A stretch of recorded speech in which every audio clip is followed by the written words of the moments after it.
It's time now for Arkansas Travelers Baseball on FM 101.1 The River. Arkansas Travelers Baseball is sponsored by Miller Lite, Sonic Drive-In, BC Powder, Coca-Cola, the Arkansas Prostate Cancer Foundation, and ITT Technical Institute. And now for the ITT Technical Institute pregame show, let's go to the ballpark with Phil Elson.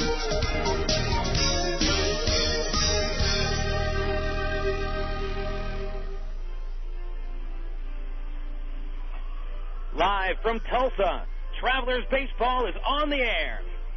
Hello again, everybody. This is Phil Elson. Welcome to Driller Stadium in Tulsa, where tonight Minor League Baseball and the Texas League present the Arkansas Travelers and the Tulsa Drillers. Game 4 of a 6-game series. Hi, and thanks for tuning into the broadcast tonight. We are live on FM 101.1 The River, as well as the Traveler website, www.travs.com. You are listening to the ITT Technical Institute pregame show. Sun pouring in from over left field here in Tulsa. Beautiful night, as always, for a game in right smack in the middle of summer. Big game yesterday. Travs losing a 4-game winning streak, 9-5 loss at the hands of the Drillers. Tulsa really in control of the ball game from the get-go as they got a home run from Andy Tracy, a 3-run shot in the first inning, propelling the Drillers to that lead over Irvin Santana. Santana really struggling, dropping his first game since getting called up to Double-A. Walked 4 batters, allowed 6 base hits, 7 runs, and 3 1/3, taking the loss. Travs did score the 5 runs, but probably could have scored more. They left 11 men on base, including the bases loaded in both the 7th and the 2nd inning, so Travs lacking that clutch hit yesterday. Today, it is going to be Rich Fisher taking the mound. Rich, who is 4-10 on the season, is coming off a couple of very good performances in which the Travs have won his last 2 starts. Fisher's earned run average on the season, .498, but in 3 starts against the Tulsa Drillers, watch out for the long ball. He's allowed 5 home runs against Tulsa this year. He'll be taking on Travis Anderson. Anderson, who started the year in the Chicago Cubs organization, was dealt to the Colorado Rockies as part of a trade with Jose Hernandez. Went over to the Cubs. Of course, Hernandez has since been dealt over to the Pittsburgh Pirates, but Travis Anderson, a linchpin in the trade for the Rockies. Since coming over to Tulsa, he has a record of 1-1 in 12 games, a .319 earned run average, and he'll be taking the mound for his 3rd start of the season. This will be only the 2nd time the Travs have faced him. It did beat him back on June the 21st as he blew a save, allowing 3 hits and retired only 2 batters, taking the loss against the Travs on a night at Ray Winder Field. So the Travs coming into today's action 2 games behind Tulsa. After winning the first couple games of this series, Arkansas got to within 1 game, but losing yesterday, the Travs are going to have to pick up victories in the final 2 games of this series in order to achieve a first-place tie with Tulsa. I want to thank you for tuning in on the ITT Tech pregame show in game number 4 of our series. Don't forget, ITT Tech is committed to helping you develop the skills and the knowledge to pursue opportunities in technological fields like computer electronics. At ITT Tech, you'll learn specialized techniques in a hands-on environment that help you reach your potential. You can get a hold of ITT Tech by dialing locally 565-5550 or just go online to ittech.edu. We'll take a break and return with the starting lineups here in Tulsa, Oklahoma. Arkansas Traveler Baseball on the ITT Tech pregame show returns after this on FM 101.1 The River. Sports is fun, but it's just a game. Your life, on the other hand, needs a little more serious game plan, like preparation for a career in today's growing technical fields. That's why ITT Technical Institute offers associate's degree programs in areas like electronics, computer drafting and design, and information technology. The skills and knowledge taught are in technical areas that can have practical value in the workplace.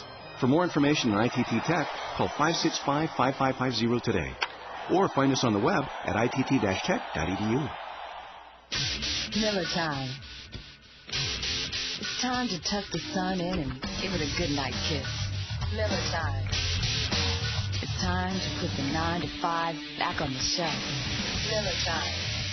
It's time to wear the night like a cape and break out the Miller Lite. It's time for real time. At a place called Miller Time. Miller Lite, Miller Brewing Company, Milwaukee, Wisconsin. Live responsibly. The Travs and Del Monte have stepped up to the plate to offer you a great seating alternative this season at Ray Winder Field. It's the Del Monte Harvest Foods Family Section. This special no smoking, no alcohol area has been set aside to make your family's ballpark experience even more enjoyable. So when you buy your Travs tickets, ask for the Del Monte Harvest Foods Family Section. Del Monte Vegetables, simple mealtime solutions that will have you saying, hey, I can do that. Look for Del Monte Vegetables at your local Harvest Foods. Harvest Foods, an Arkansas company serving Arkansans. Hey, what's up? This is Lala, and welcome to Coke FM, bringing you the hottest new sound. The real can't be bought and sold, taught and sold. The boy tried to keep it, but he lost his soul. On the road to the riches, he lost control. About the eye of a needle, I was often told. If you stand for nothing, you fall for gold. In your actions, all is told. This is Lala at Coke FM, keeping it real with the cool taste of Coca-Cola. Welcome back here to Tulsa, Driller Stadium, site of Game 4 of a very important 6-game series between the first and second place teams in the Texas League East Division. The Tulsa Drillers entering the game at 27 wins and 20 losses. They ended a 3-game losing streak yesterday by beating the Travs 9-5. They hadn't lost 4 consecutive games since early May. Travs come in at 25 and 22. That's 2 games off the pace. In second place, Wichita coming in at just half a game behind the Travs. So this is still an extremely tight East Division race. We'll take a look at the starting lineups for Game 4 of this series. First for the Drillers, the AA Texas League affiliate of the Colorado Rockies. It is Cory Sullivan leading off out in center field. Javier Colina will bat second and play at third base. Matt Holliday hitting in the 3 spot. He's playing left field. Now watch out for Holliday against Rich Fisher. He's hit a couple of home runs off Rich this season. For George Piedra, bats in the cleanup spot. He will be in right field with Andy Tracy out of the lineup tonight. He was hit by a foul ball yesterday in the 4th inning and is sitting out tonight. J.D. Clauser bats 5th. Clauser, the designated hitter. Tino Sanchez hits in the 6th hole. He'll be catching. Kevin Burford bats 7th. He's at first base. Burford in a long slump. 3 hits in his last 39 at-bats. Enoel Polanco plays shortstop. He will be batting 8th.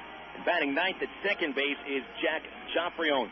Lineup here for the Travelers, a AA affiliate of the Anaheim Angels. Tyrone Boykin put this on the lineup card tonight. Kenny James to lead off. He'll be in center field. Jake Weber batting second. Weber with 4 infield singles in this series. 2 of them yesterday. He'll be batting second and playing left field. Jeff Mathis bats third. Mathis the starting catcher tonight after sitting out yesterday. Dallas McPherson hits in the cleanup spot. He'll be at third base. Mike O'Keefe bats 5th. He's had a hit in 12 of his last 14 games. Mike will be at first base tonight with Junior Zamora sliding 3 spots down to the number 6 hole in the lineup. He'll be the designated hitter. Nick Gorneau batting 7th in right field. The Travelers shortstop Brian Speck will bat 8th, and Casey Smith rounds out the starting 9. He'll be at second base. Pitching matchups again. First for the Travelers, Rich Fisher, 6'3", 180 pounds. Fisher is 22 years old out of Riverside, California. 4 wins, 10 losses in 21 appearances this year, all of them out of the starting rotation. The earned run average at 498. In 123 innings, Fisher has allowed 130 base hits, 79 runs total, 12 home runs, though just one of those home runs hit on the road, 38 walks and 100 strikeouts. The Texas League bats 276 against Fisher. And for Travis Anderson, it'll be his 13th appearance with the Tulsa Drillers. He's pitched 26 games in the Chicago Cubs organization between single A and double A. With Tulsa, since the trade, he's 1-1 and a .319 earned run average. This will be his 4th start of the season with Tulsa. 31 innings pitched, 29 base hits. Anderson has allowed 11 runs, 4 homers, so watch out for the long ball. 9 walks, 24 strikeouts. Anderson allowing a batting average against of .248. Travis Anderson is 6'4", 240 pounds, good fastball. Originally a second-round choice of the Houston Astros out of University of Washington in the second round in 1999.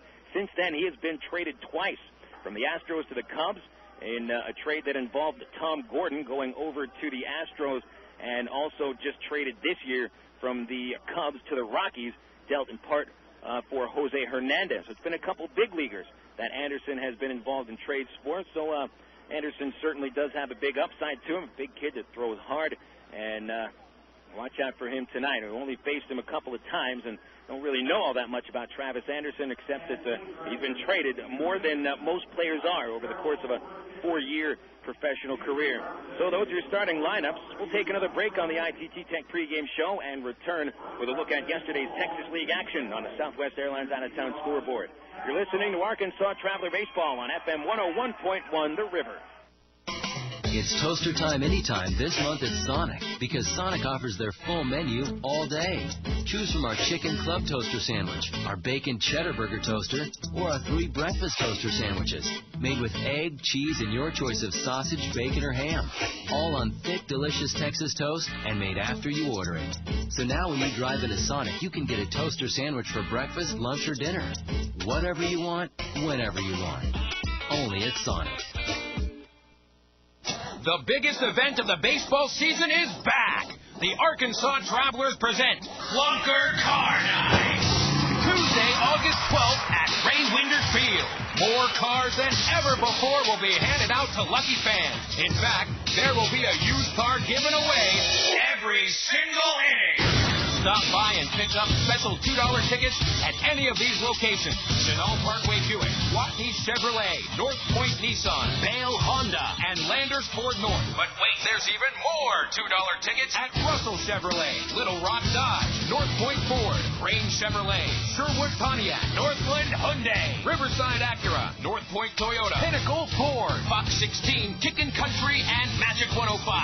It's Clunker Car Night at Ray Winder Field, Tuesday, August 12th at 7:10. Call 664-1555 for more information or get us online at www.trav.com. Ameripride Services is the linen and apparel company to get your team into a professional uniform program. Ameripride features a wide range of high-quality custom programs for the manufacturing industry, hospitality and food service, medical or dental uniforms, and professional and executive wear. Call 664-5575 to schedule a presentation with an Ameripride consultant. Also specializing in the finest quality table linens, rental mats, and restroom services. Call 664-5575 for Ameripride, the official garment supplier of the Arkansas Travelers. Your home for Travelers Baseball. FM 101.1 The River. KDRE. North Little Rock, Little Rock.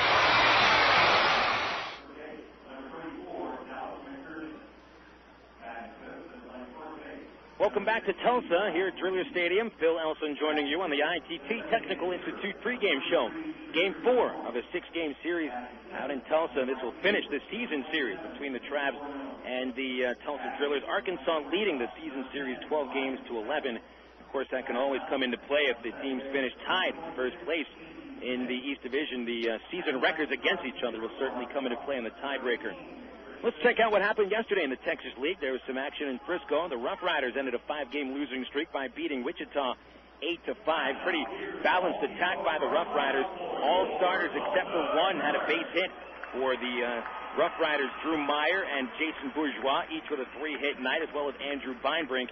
Adrian Gonzalez and Bourgeois each knocked in a pair. Bourgeois tripled, so did Ryan Fleming. A.J. Murray got the win. The left-handed pitcher moves to 10 wins against 3 losses. Danny Tamayo was shellacked by the Rough Riders. The Wichita righty drops to 9-13, allowing 7 runs on 10 hits in 4 1/3 innings. Titus Meadows hit the game's only home run. The Wichita outfielder hit his 16th of the season. Over in El Paso, the Diablos won their 2nd straight against San Antonio. A final score of 8-1. The Diablos also a balanced attack, just like Frisco. 10 base hits. Every one of the starting 9 for the Diablos reached base and either scored or knocked in a run. Cory Myers led the attack with a couple base hits. Sergio Santos had 2 base hits too. Victor Hall and Josh Kroger each knocked in a pair. Pitching matchup was pretty exciting. Phil Stockman dominated the game for El Paso. 7 hits in 7 2/3 innings. He struck out 11 for his 11th win of the season. He outpitched San Antonio's right-handed prospect Clint Najat, who allowed 6 runs in 5 1/3, suffering his 5th loss of the year. And the other game in the Texas League was at Midland. The Rockhounds had a lead of 5-1 after the 3rd inning. They hold on for a 5-4 victory over Round Rock. Dan Johnson and Steve Jackson each hit home runs for the Midland Rockhounds. Johnson hit his 22nd home run of the year. That ties A.J. Zapp for the league lead at 22. Joe Blanton, the winning pitcher, 9 strikeouts and only 4 base hits in 7 innings He allowed a run, his record 2-0 since the promotion from the California League. Chris Mabius allowed a couple of runs in the ninth, but still got the final out for his 6th save of the season. Texas League standings after action yesterday, they look like this. The Tulsa Drillers are the first-place team in the East. 2 games ahead of Arkansas, 2.5 in front of Wichita. The Frisco Rough Riders are still in the mix. They're 6.5 games out going into tonight's action. In the West Division, getting a little bit tighter. San Antonio's lead in the West is 7 games over El Paso, 9.5 ahead. I am an alma mater to most Arkansas doctors. Living proof that knowledge creates better medicine. I am UAMS. I am UAMS. I am dedicated to tomorrow's cures. A breakthrough in cancer treatment for We got the first pitch coming up after this break on FM 101.1 The River.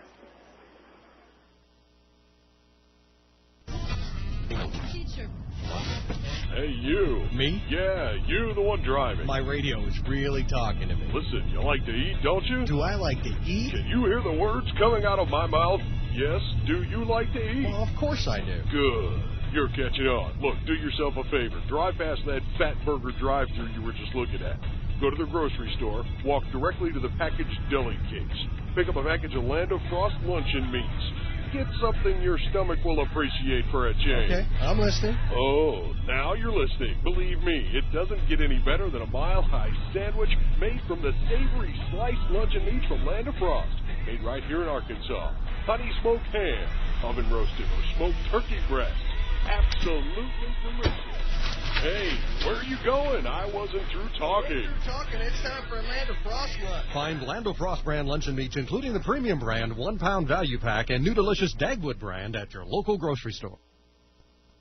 I am an alma mater to most Arkansas doctors. Living proof that knowledge creates better medicine. I am UAMS. I am UAMS. I am dedicated to tomorrow's cures. A breakthrough in cancer treatment for patients around the world. But I am not. I am not. I am not just a hospital. I am Synergy. I am. I am the lifeblood where medicine lives. And I come to life every day In the hands of some of The brightest doctors, nurses, and healthcare professionals in Arkansas.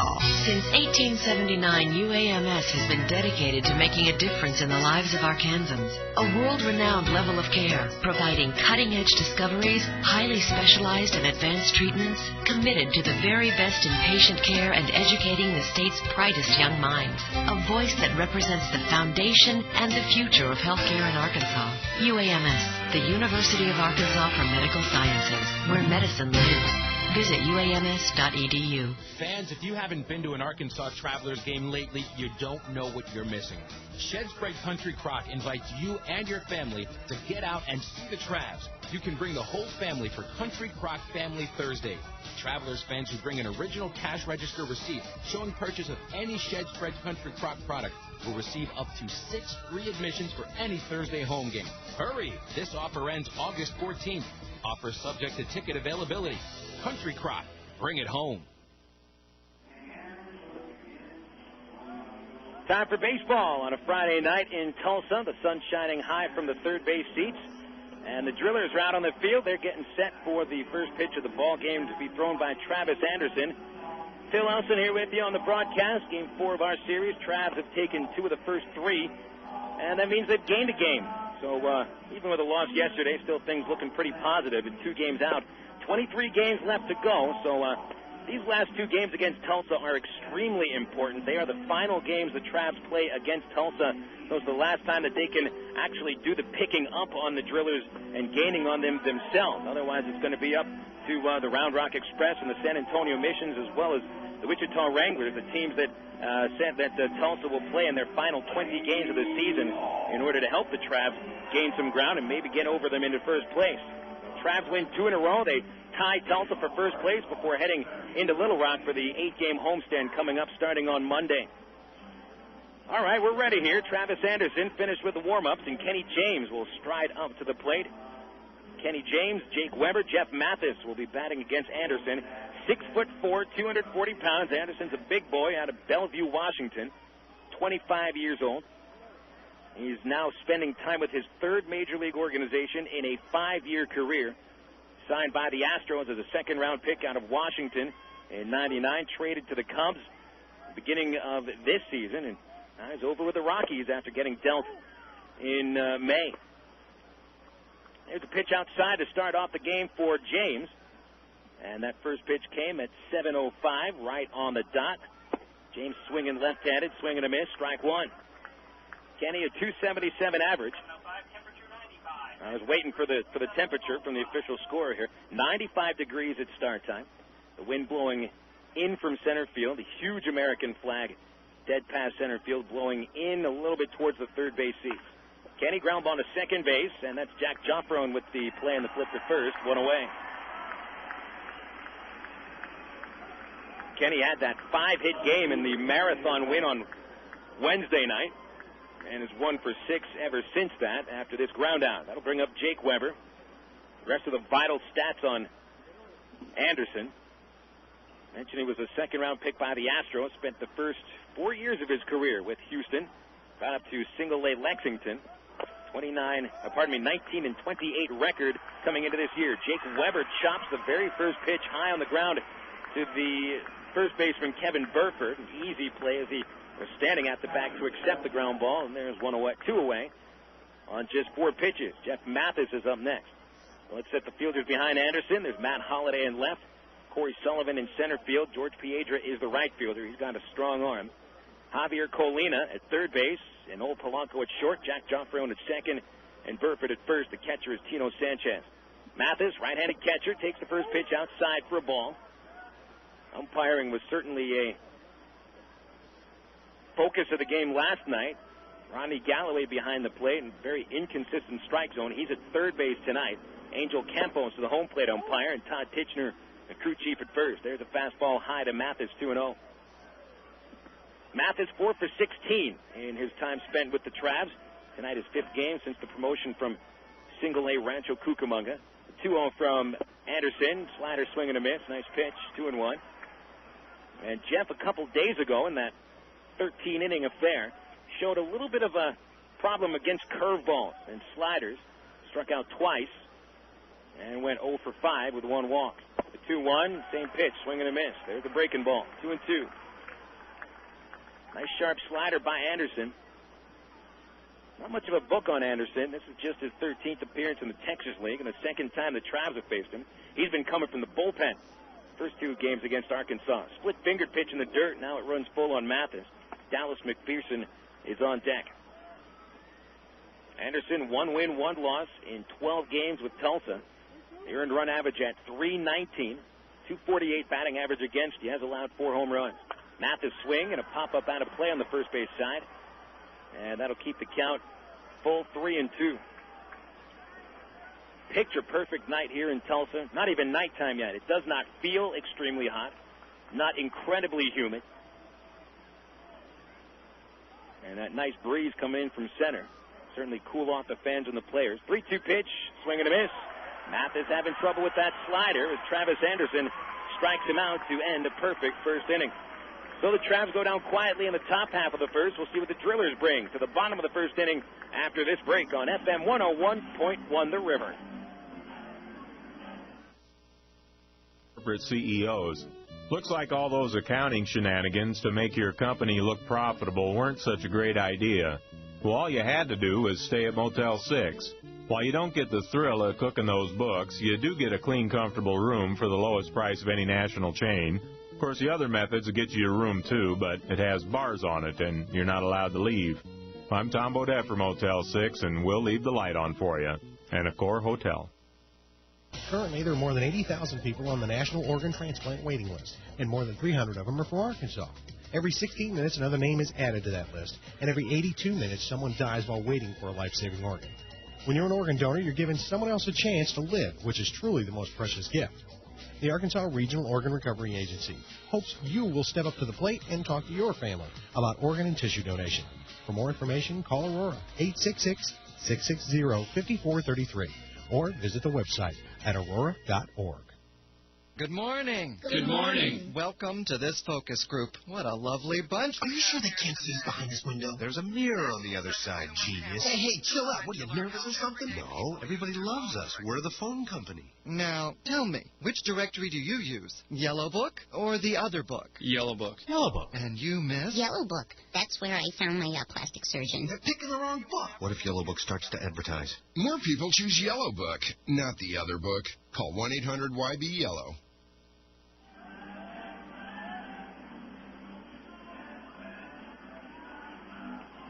Here we are, bottom of the first inning at Tulsa's Driller Stadium. Phil Elson bringing you the ball game live on FM 101.1 The River.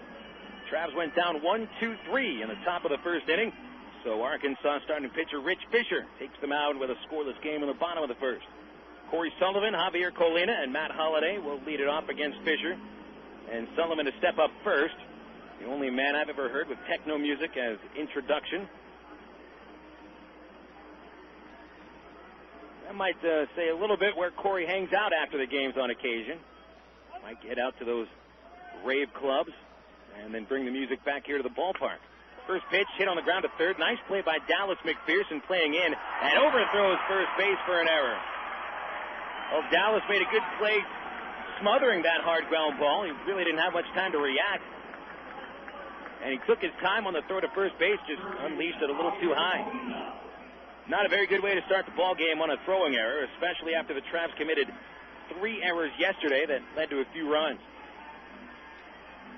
So the second error on Dallas since his promotion to Double-A. He's pretty much been very steady at third base, a rocket arm, and much more mobile than you would think by looking at Dallas. He can get around at third base. I mean, that was just a case of letting go of the ball a little bit too early. Though Sullivan safe on the error, and it brings up Javier Colina, right-handed third baseman. He's 4 for 11 in the series, and Sullivan running on the first pitch, swinging a foul back to the screen. Strike one. Look at the Drillers getting aggressive on the bases already. Seeing 2 pitches from Rich Fisher, and they're already hitting and running. Sullivan leads this Driller team with 17 steals. That's not saying much because this is a team that just does not run at all. On the season, the Drillers have stolen 77 bases. Only 2 other teams in the league have stolen less. Colina swings at this pitch. Fly ball sent down the right field line. Slicing foul, and it is foul for a strike. 0-2 to Colina. Batter with pretty good bat control. Only 46 strikeouts. And he'll head back to the batter's box, and Sullivan back to first. Fisher, 4 wins, 10 losses, a .498 earned run average. The tall right-hander out of Riverside, California, has recently begun to pitch up to the level that's expected of him after really struggling during the middle 2 months of the season. Really the middle 3 months, I'd say. May, June, and July just were not good months for Rich Fisher. He went 1-9 over that stretch, losing 9 consecutive decisions. 0-2 count from the stretch. This is popped out of play on the right side. No balls, 2 strikes on Colina, who's fouled off all 3 pitches he's seen from Fisher. Rich, a 21st round pick in the 2000 draft by Anaheim out of San Bernardino Junior College. 4th-year pitcher, 22 years old. He'll be 23 October 21st. Colina hitting .274. No outs, man at first. Sullivan a good lead. He'll stay. The 0-2 popped up again. Foul territory towards the first base seats. O'Keefe giving chase, but that's 4 rows deep. A foul ball carnival for Javier Colina as he gets his first at-bat of the night. Colina scored the first run of the game yesterday, drew a 4-pitch walk from Irvin Santana, and then scored on Andy Tracy's home run. Really, the Drillers are lacking one of their best hitters out of today's lineup. Andy Tracy, Brad Hopp, they're all out of the lineup. The 0-2, pitch out, nothing doing. Mathis will gun to first base, trying to pick Sullivan off.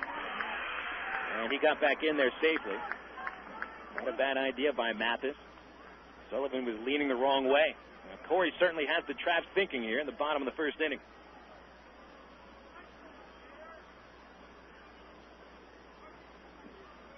Sullivan had to get some dirt out of the middle of his uniform, and now he steps back into the sliding pit at first and takes his lead. O'Keefe will hold him on. Rest of the infield looks for a double play from Colina. He's got the bat out in front of his ear.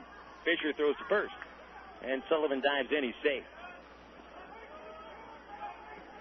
Mention how little the Drillers steal this season. It really held Sullivan back, who can swipe a base now and then.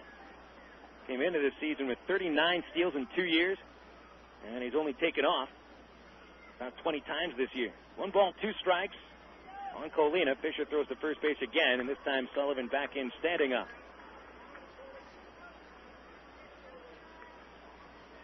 So Fisher has thrown to first base 3 times. Mathis has even thrown over once on a pitch out. 1 ball, 2 strikes to Colina.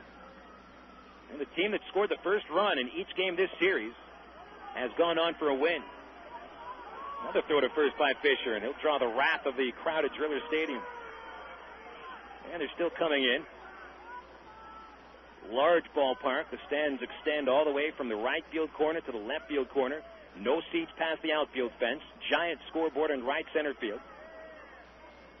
Fisher to the stretch at his neck. And the 1-2 pitch, fastball inside. 2 balls, 2 strikes to Colina, who's taken 2 in a row after fouling off the first 4. 390 to center field here in Tulsa. 349 to the left field gap. 335 down the left field line. This is certainly a right-handed power hitter's park. It's deeper to the right field gap. 365 and 340 to the right field corner. 2 balls, 2 strikes. No outs. Colina the batter, Sullivan at first. And a ball golfed in the air to left field. Jake Weber measuring it.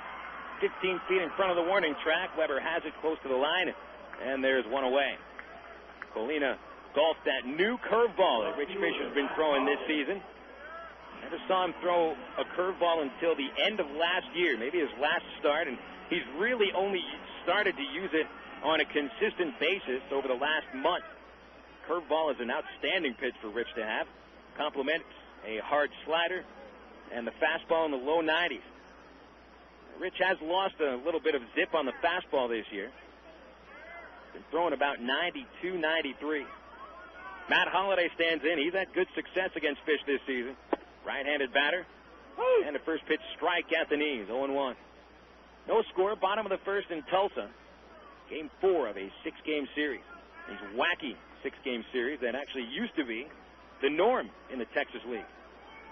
Used to actually have home and home 6-game series, which actually was a 12-game series with a long bus ride in between. 0-1 to Holliday. This pitch popped out of play. Good fastball by Fisher. And Holliday chased one maybe a little bit higher than the strike zone allows. And the count 0-2. Mention Holliday with good success against Fish this season. He's had 9 at-bats against him with 5 base hits, 2 of them home runs and 3 doubles. So when Holliday hits off of Fisher, the ball usually goes a long way. 0-2 count. Fisher looking to get him here. Chance for a double play, 2. This pitch inside, 1 ball, 2 strikes. Holliday and Sullivan. They've been the stalwarts of this Driller team most of the season. Haven't been injured. They've been in the lineup virtually every day. Only missed a handful of games apiece. Sullivan takes the lead from first. Holliday at the plate with a 1-2 count. 1 out. Fisher to the stretch. The pitch. That's high. Mathis with those quick hands. Faked to throw to first base, and Angel Campos, the home plate umpire, was taken aback by that fake throw. He fell back. He fell back on his behind. Almost looked like Jeff knocked him back with his hand, almost like he punched him, certainly inadvertently. 2-2 count. Fisher kicks and deals. The fastball grounded towards the hole at short and through for a base hit. Jake Weber quickly to get to that baseball, holding Sullivan to second base. Holliday did not hit that ball well at all. Base hit purely out of positioning of the infielders. With Speck shaded up the middle and McPherson only about 5 steps off the line. There's a lot of room for Holliday to work with to the hole at short. And he gets himself his second hit of the series. The other one was a homer. So 2 men on base for cleanup man George Piedra, who takes over as the number 4 batter for Andy Tracy. Tracy hit that 3-run homer in almost the exact same situation as tonight. In the bottom of the first, 1 out and 2 men on. Left-handed batter, Piedra rips a liner to right field. Nick Gorneau charges in, battles the sun, makes the catch, and doubles off Sullivan at second base with that cannon for a right arm. Great play by Nick Gorneau to double off Sullivan, and the Drillers go scoreless in the first inning. 1 hit, 1 error, and 1 man left on base. We'll head to the second inning at Driller Stadium. Tulsa, Arkansas, scoreless on FM 101.1 The River. Not nice of you to string me along. You say you're retired, but that must be wrong. Tastes just like the original one. That's why I'm craving you, 'cause you're second to none. Diet Dr. Pepper, made a believer out of me. Diet Dr. Pepper, your great flavor is all of the proof I need. Diet Dr. Pepper. Hey, it's summertime, all right, and all that summer sun and heat you're taking in right now can really dry out your lips. So here's a little tip to help keep lips moisturized and protected. Chapstick Lip Moisturizer. That's right, Chapstick Lip Moisturizer's got SPF 15 and 10 moisturizers, like aloe and vitamin E, to moisturize summer dried lips and help keep them feeling great. Because summertime is chapstick time, too. Use as directed. Go your own way with National Car Rental. Take a one-tank trip and discover Arkansas. National's great weekend special is just what you need for a trip to the Ozarks. Or get your friends together and rent a minivan to visit historic Eureka Springs. National offers a wide choice of sizes and styles, from luxury cars to vans and sport utility vehicles. Unlimited mileage rates are available. National Car Rental has 2 convenient locations, Little Rock Airport and North Little Rock at 3919 Pike Avenue. See National Car Rental's ad in the yellow pages for more information. Go your own way with National Car Rental. To the top of the second, we go at Driller Stadium out here in Tulsa, Oklahoma. Bill Elson bringing you the ball game tonight on FM 101.1 The River. Dallas McPherson leads off against Travis Anderson. The first pitch, strike down the middle to Dallas to count 0-1. McPherson, O'Keefe, and Zamora will be batting against Anderson, who sent the Travs down 1-2-3 in the top half of the first. McPherson, left-handed, and a swing on the 0-1 pitch. High fly ball deep to center field. Cory Sullivan back to the wall, makes the catch, and McPherson came about 5 feet away from his first Double-A home run. Just about to say, we hadn't seen that first home run yet, and then he flies out to the deepest part of the ballpark. Mentioned 390 feet to dead center field. Dallas hit that ball about 385. And it just continued to carry. Certainly, the ball was blown a little bit further back by the wind coming in from center field. Who's to say if the ball would have left the yard anyway, but it certainly did get blown back a little bit. Mike O'Keefe stepping to the plate, another left-handed batter, taking outside from Anderson, ball 1. Anderson this year started with the Daytona Cubs in the Florida State League and really did some serious dominating in the FSL. Ground ball by O'Keefe, first base side, and easy pick by Burford at first. Run to the bag himself, unassisted put out on O'Keefe. He's now 3 for 14 in the series, and Mike wasn't running all that hard. Looked like he swung a little bit awkwardly, but he jogs back to the third base dugout. Seems to be all right. 2 outs, base is empty. Anderson has only thrown 4 pitches in this inning, and here's Junior Zamora. Anderson pitched 22 2/3 innings in the Florida State League, allowing just 1 run, an unearned run at that. He only walked 1 batter out of 77 men faced, struck out 23 of them. That's called domination. Pitch outside to Zamora, who steps in from the right side. Junior hitless yesterday, 0 for 3 with a double play grounded into. Did walk a couple times. Swinging a line drive to right field, chasing it Piedra towards the line, lunging. He's got it, and the inning is over. Well, Junior hits the ball pretty hard, so did McPherson, but the Travs have nothing to show for it. 6 pitches for 3 outs, and Anderson has sent down 6 in a row. Go to the bottom of the second out at Tulsa. Drillers and Travelers. Not much yet, no score. Back after this on the River. If you have a Shell or Texaco credit card, your life just got easier. Shell is now accepting the Texaco credit card, and Texaco is now accepting the Shell credit card. That's right, both cards work in both places. In fact, both credit cards are welcome at over 23,000 Shell and Texaco stations nationwide. With that, the likelihood of not finding a gas station when you need it just went down the storm drain. The same conveniences still apply to both. You can pay at the pump or fill up with a few groceries inside. And if you're short on cash, you can still use them in the nationwide network of Plus ATM machines. And they're still available with no annual fee. But if your wallet hasn't been blessed with one of these credit cards before, here's its chance. You can apply by calling 888-98-SHELL or visit www.shellcreditcard.com. You can also apply for your Shell credit card at any Shell Superstop, your one-stop shop all across Arkansas. There are 3 kinds of Tic Tac lovers. Those who adore Tic Tac mints for their superb ability to freshen their breath. Those who prefer them for their great taste.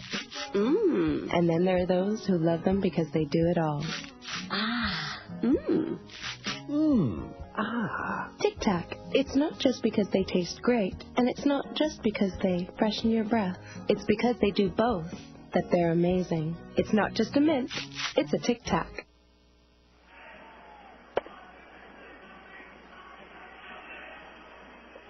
Final warm-up pitch of the bottom of the second, just thrown by Rich Fisher, so we're set. No score, bottom 2.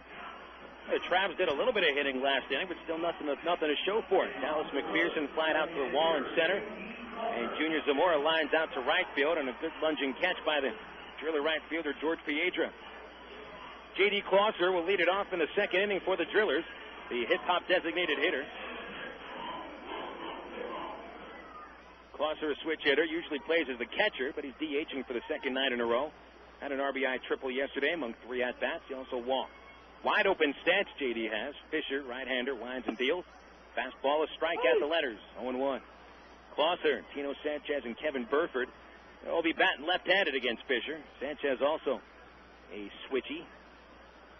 A 1 count. Fisher, overhead windup, leg kick in the pitch. Chopper to first base. Nice stab by O'Keefe. And he charges the first base for the unassisted putout. Mike played that on the short hop, which always looks dangerous, but guys are trained to go after the ball in the short hop. Much easier to do that than to wait for the second bounce, actually the third bounce, which would involve a whole lot more backspin. O'Keefe's been playing a pretty good first base recently. 1 away, and Sanchez steps up, a .218 hitter, showing bunt. He'll take outside for a ball, and that'll draw McPherson in from third base. Sanchez mentioned the .218 average. He had a couple base hits, though, last night. Scored a run, and also struck out. He caught a pretty good game, too. A 1-0 pitch from Fisher. Fastball upstairs, 2-0. Whatever Sanchez did worked for the home plate umpire Rodney Galloway yesterday, who drew criticisms from both dugouts, specifically the batters. 2-0 count to Sanchez. Fisher's fastball, strike at the knees, 2-1. You know what? Even the pitchers were upset because they weren't getting a lot of the calls consistently. And it culminated in the 9th inning when Ryan Buddy was called out on strikes and said something to Galloway and got ejected. First Traveler position player to get ejected all season. Sanchez swings late at a slider, got a little piece of it, foul ball, 2 balls, 2 strikes. No score, bottom of the second. The base is empty for Tulsa and 1 away. And we'll see Galloway take the... Well, he won't take the plate tomorrow. I thought he would, but actually good for us that he's not going to be. Sanchez fouls one back. Still 2 balls, 2 strikes. The thing about yesterday's game is Galloway riled up Trav manager Tyrone Boykin on the wrong day to rile up a manager. Texas League managers got their umpire evaluation sheets yesterday. 2-2 pitch. Pop fly by Sanchez to shallow left. Speck, the shortstop, about 10 steps into the outfield, has got it for the second out. Yeah, if there's any a day to, not make nice to the managers, but at least have a consistent strike zone, it's the day when the manager is going to be evaluating you, and that does come into play when it comes to whether Galloway or any other umpire has a job next season. Their own supervisors and also the criticisms and compliments of the league managers. Nice pitch by Fisher on Burford's hands. A pop up to shortstop. Speck makes the catch, and that's a perfect inning for Fisher. Looks strong there. So a 1-2-3 inning for Fisher. We'll get it into the third inning here at Tulsa. Travelers no score, Drillers no score. This is FM 101.1 The River. The 2004 transport trucks are rolling into Gwatney Chevrolet. And prices are rolling down on all remaining 03 models. 2003 Suburbans up to $10,000 off. The rugged Chevy Avalanche as low as $24,000. 03 Silverado extended cabs as low as $14,500. Gwatney has the low prices other dealerships won't match. Plus, big rebates and 0% financing available. Gwatney Chevrolet in Jacksonville. We'll be there.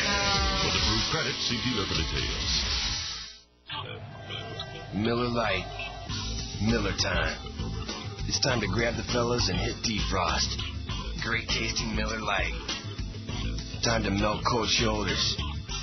Time to pull your mojo out of the freezer and warm it up on the grill. It's time for a great tasting Miller Lite. Great tasting Miller Lite. At a place called Miller Time. Miller Lite, Miller Brewing Company, Milwaukee, Wisconsin. Live responsibly. Listen, the crack of the bat, the distant whine of a lawnmower, the sounds of summer. A season when you try to spend as much time outside and out of the kitchen as possible. And when Del Monte can-do recipes come in handy. Del Monte steps up to the plate with simple, nutritious mealtime solutions using 3 steps or less that you can prepare in 20 minutes or less, and they're free. Sound good? Simple mealtime solutions that will have you saying, hey, I can do that. Look for Del Monte vegetables at your local Harvest Foods. Harvest Foods, an Arkansas company serving Arkansans. Hey, let's go to my house for an Ovaltine milkshake. I love chocolate Ovaltine shakes. Let's go! Isn't it snack time for the kids? Let's make them Ovaltine milkshakes. I'll get out the ice cream and milk. And I'll get the rich chocolate Ovaltine. Hey, this is Mama's making Ovaltine shake. Yes, I love her Ovaltine shake. Yeah! Now I'll add the rich chocolate Ovaltine. And I'll get the glasses. Mom, we're home. Who wants an Ovaltine shake? I do. I guess we better make more. More Ovaltine shakes, please. Nick Gourneau attacks the first pitch of the third inning and fouls it back to the screen. Strike one on Nick as he leads off the third inning against Travis Anderson. No score. One hit in the ball game, and that was Tulsa getting a hit in the first inning, but that was also erased on a double play. Gourneau attacks a high fastball, drives it in the air deep to right field. Jorge Piedra can't find it. Now he does at the fence and brings the ball in. Right at the warning track, Piedra put his hands out. He could not find the ball, turned himself around, and miraculously, at least for the Drillers, the ball ended up landing in his glove anyway. Right at the fence, the second ball that has been caught at the fence in the last couple of innings. Travs are getting to Anderson, but don't have anything to show for it. 7 men face for Anderson, 7 outs. Brian Specht up to the plate, left-handed batter, actually switch hitting from the left side now. He'll take a fastball low from Anderson, ball 1. So McPherson and Gourneau have tested the wall. Zamora lined out to right field. That's out of the last 4 hitters. 3 balls have been stroked hard. Specht shows bunt and takes a strike outside corner on the fastball. 1-1. Brian's average 252. Team leading 14 jacks, 57 RBIs. Having trouble putting the bat on the ball this series. 0-1. Check swing. That's high and outside. No appeal on the pitch. 2 balls, 1 strike to Specht. Brian leads the team with 94 strikeouts and getting ever so dangerously close to that 100 strikeout barrier. 2-1, swing and a miss on a changeup. Nice pitch by Anderson. 2-2. He's got good off-speed stuff. Seen a split-fingered pitch. That seems to be his changeup. I want to get to that 100 strikeout barrier, but it really just looks like there's not much Specht is going to be able to do about it as he strikes out here. Anderson brought a slider on his hands and got a second strikeout of the game. Strikeout number 95 for Specht. And it's certainly one of the aspects of Brian's game that he'll have to work on, is making contact. He's got the home runs, 14 of them. He'd like to get him up to the 20 home run mark this year if he can still get another string of power in him. Here's Casey Smith. He'll take outside for a ball. 280 average, 3 homers, 27 RBIs for Casey. He sat yesterday. The home run, the strikeout's been a problem for Specht ever since he got an organized ball. Pop up out of play, another strike on Smith. 1 ball, 1 strike. Speck last year whipped 129 times. 110 strikeouts the year before. So actually on pace to strike out less than he did last year, so maybe just baby steps, that'll work. Line drive by Smith to right field, and that's easy for Piedra. 4 steps in, he'll make the catch. 9 up, 9 down. 3 perfect innings for Travis Anderson, the Tulsa right-hander. To the bottom of the third we go in Tulsa. No score yet on FM 101.1 The River. Looking for the perfect snack to go on with a game? Pick up America's #1 food craving and hit a home run with your family. With more than 300 varieties of cheese made right here in America, there are endless ways to cave to the crave. Stop by your local grocer for ideas on how to create mouth-watering appetizers that the entire family is going to love. Cheese is the perfect snack to accompany any game, and you'll be a winner with your family. The power of cheese. The Isle of Capri and Lula has your Isle 1 Players Club card. Earn comps, points, and mail offers. Receive cash back on the same day. Plus Isle miles for fabulous merchandise and Carnival cruises. New Isle players who join the new Isle 1 Players Club and earn 10 points or 1 hour of rated table play in one gaming day will win from $1,000 to $5,000 instantly. All part of the Isle $1 million giveaway. Come in and sign up. Earn 10 points or 1 hour of table play and scratch it off. Winning? That easy. It all happens with Isle 1. The best club, the most rewards, only at the Isle of Capri Casino in Lula. No purchase necessary. Full details at the Isle 1 booth. Is it time to revamp your office? Well, get in on the best-kept secret in Arkansas. Southern Office Services, located in the River Market, is the #1 source for new pre-owned and retro office furniture. Over 20,000 square feet of desks, chairs, files, panel systems, and much, much more. You'll be amazed at the savings found at Southern Office Services, where service is an art in itself. Located in the heart of the River Market at 608 President Clinton Avenue. Southern Office Services. Bottom of the third inning to start off here in Tulsa. No score, only 1 hit between the two ball clubs. Tulsa has that hit. Travs have had 9 men come to the plate, and they haven't put a man on base against Travis Anderson. Meanwhile, Rich Fisher has pitched pretty well. He set down 4 in a row. Polanco will lead it off against Fish in the third inning. Polanco batting 8th in the driller order. He is followed by Jack Joffrion, and then the top of the order, Cory Sullivan. Bill Elson here with you. Sunny night. Some cloud cover starting to come in from left field. Hard line drive, base hit to the left field side for Polanco. Could be extra bases. There he goes to second. Jake Weber has thrown the ball from the outfield, but Polanco already at second base. And he starts the third inning with a double. Very first pitch he saw, right over the third baseman's head it went. Polanco, who came into this series 1 for 13, now has 3 base hits in the series and 10 at-bats. His 8th double of the year. And the Drillers are in business here in the third inning. Jack Joffre on the next batter, and watch out for a sacrifice bunt. Seen these teams playing for 1 run quite a bit. Tulsa, however, is the kind of team you wouldn't expect to sacrifice too often because they hit so many home runs, but they're lacking a lot of that home run power today. A strike to Joffre, and he did square around and took the pitch. Right at the letters. Good pitch to bunt. No reason to take that one. 0-1 count. Mark Foley, the driller manager, doubling as the third base coach today. Didn't look very pleased that Joffre took that very buntable pitch, if buntable is a word. The 0-1. And that gets behind Mathis. They're going to do the job for Joffre himself. It got behind him to the screen. It goes, and Polanco gets third on a wild pitch. Now, that could be a wild pitch, could be a pass ball. It's a pass ball. Wasn't quite sure if that hit the dirt, but Jeff Mathis got handcuffed. One of those pitches where he's either going to try to catch it with the thumb side towards him or the thumb side down towards the ground, and he could not make up his mind. So Polanco to third base. Now Joffre will be swinging away on a 1-1 count to try to bring the infield in. No score. The Drillers threatening.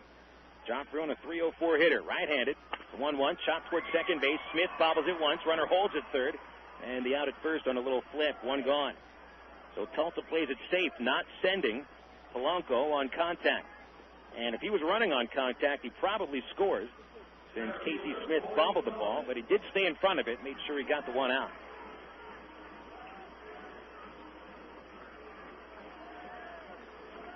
So back to the top of the Drillers order. Cory Sullivan is next. And the infield remains in. Infield is positioned one step behind the infield grass. Sullivan, left-handed, takes inside. Ball one. No one playing on the grass. Outfield is straight away. I won't have much of a chance to catch Polanco on a fly ball to normal depth outfield. The 1-0 to Sullivan. Swinging a high fly deep to right field. He got this one really well. There goes Gorneau back to the track. He looks up. It's gone. Home run, Cory Sullivan. 2-run shot, and the Drillers take a 2-0 lead.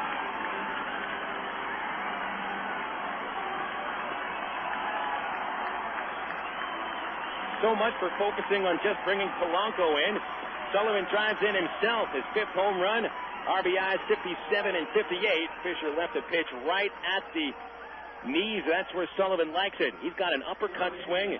Almost took Santana deep yesterday, flying out to the track on the 4th pitch from Santana yesterday, and this one he sent over the fence. So Fisher's home run troubles have come back again. Javier Colina swings and misses at a breaking pitch, strike one. A 1-out home run for Sullivan. Drillers ahead 2-0. And again, the team that scored first in this series, at least in the first 3 games, has won each of them. Travs the first 2, and yesterday Tulsa, 3-run homer in the first, and they won. Slider low to Colina, who flied out to left field in the first, swinging at a breaking ball. Home run by Sullivan, the 13th allowed by Fisher this year, and the 6th against Tulsa. Fastball inside. Rich has had some real problems against the Drillers. His earned run average in 3 starts against Tulsa this year is up there at 9. There's a ball hit up the middle and into center field. Smith, the second baseman, slides and smothers it, but he can only hold on to the ball. Colina gets an infield single. Oh, the batters are on Fisher this inning. Polanco started with a double to left field after an out. Sullivan homers to right, and Colina singles up the middle. We mentioned Fisher's ERA as an even 9 against Tulsa. 6 home runs. They're hitting over 320 against him. Travs are 1-2 when Fisher pitches against Tulsa. Matt Holliday stands in. He's been one of the bigger reasons for Fisher's problems against the Drillers. There's a strike. The right-handed batter. Holliday with 11 home runs this season, 2 of them off Fisher. He also singled back in the first inning tonight. Double play chance, infield looking for it on Holliday. Colina the runner at first, a short lead, the 0-1. In the dirt and blocked by Mathis, 1 ball, 1 strike. Tulsa continues their power onslaught, not just on the Travelers, that's also on the whole Texas League. Seems, however, Tulsa has focused their power wrath mostly against the Travs. Sullivan's home run is the 30th home run hit by Tulsa off of a Trav pitcher. 1-1 to Holliday. Fisher throws a fastball, fouled back over the screen. 1 ball, 2 strikes. 2-0 Tulsa on the Sullivan home run. We're still in the bottom of the 3rd. 1 out and a man at first base. I mentioned the 30 home runs Tulsa has hit against the Travelers. Now that is 30 home runs against the Travs out of 106 on the year to lead the Texas League. That means just under 30% of Tulsa's long balls have come against the Travelers this year. My goodness. And most of those off Fisher. 1-2 to Holliday. Ball stroked foul into the right field seats. Hit off a man in the last row on the first deck off his hand. He tried to barehand the ball, and it goes into the second deck. Well, sir, you ruined it for everyone else in that section. They're not going to be your biggest fans. They're not giving you kudos. No one's buying you a hot dog. And then 4 kids with baseball gloves from a large group track it down out there. And one of them gets applause for picking the baseball up. Holliday takes outside, 2 balls, 2 strikes. The biggest difference between the Travelers and the Drillers is home run power. The Travs are the least powerful team in the Texas League, 67 home runs. The Drillers at 105 homers. That's actually 106 home runs. Runner goes, called, strike 3. Mathis' throw bounces once to second. And that allows Colina to slide underneath Speck's tag. Stolen base. Colina's 7th of the year. Holliday is out on strike, so there's 2 gone.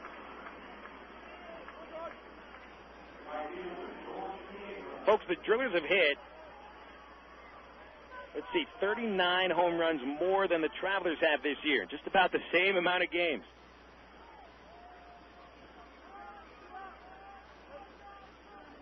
That's the main reason why Tulsa scores a lot more runs than Arkansas does, about half a run per game. George Piedra to the plate, left-handed batter, and the first pitch hits him. Fisher threw high and tight and got Piedra. I'm not exactly sure where he got him, but certainly he did hit him. He might have glanced that fastball off the top of Piedra's helmet. And Piedra had lined the ball to right field in the first inning. I'm not sure what happened here. Fisher, he's been around the strike zone. That might have been a purpose pitch, backing Piedra away after Sullivan's home run. We'll just see if Tulsa figures on hitting one of the Travs. We'll just remember that pitch. J.D. Closser to the plate, men at first and second base, 2 outs, and timeout is called. Drillers manager Marv Foley checked his lineup card right after the ball hit Piedra, and it looked like he was looking at something. Maybe he was coming up next inning. Breaking pitch from Fisher, low and inside. You know, I've seen Rich give up a home run before and then hit a batter in the same inning, and it has come back to haunt him. Rich, quite often, after allowing a home run, will continue to struggle. Sometimes has trouble putting runs behind him. Pop-up out of play by Closser. 1 ball, 1 strike. J.D. putting that big, long home run swing on the pitch.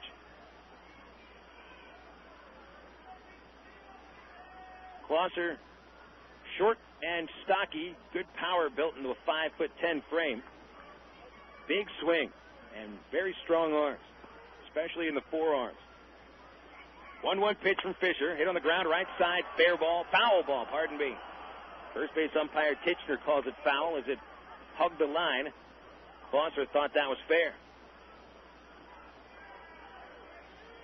1 ball, 2 strikes. Fisher struggling to get out of this third inning.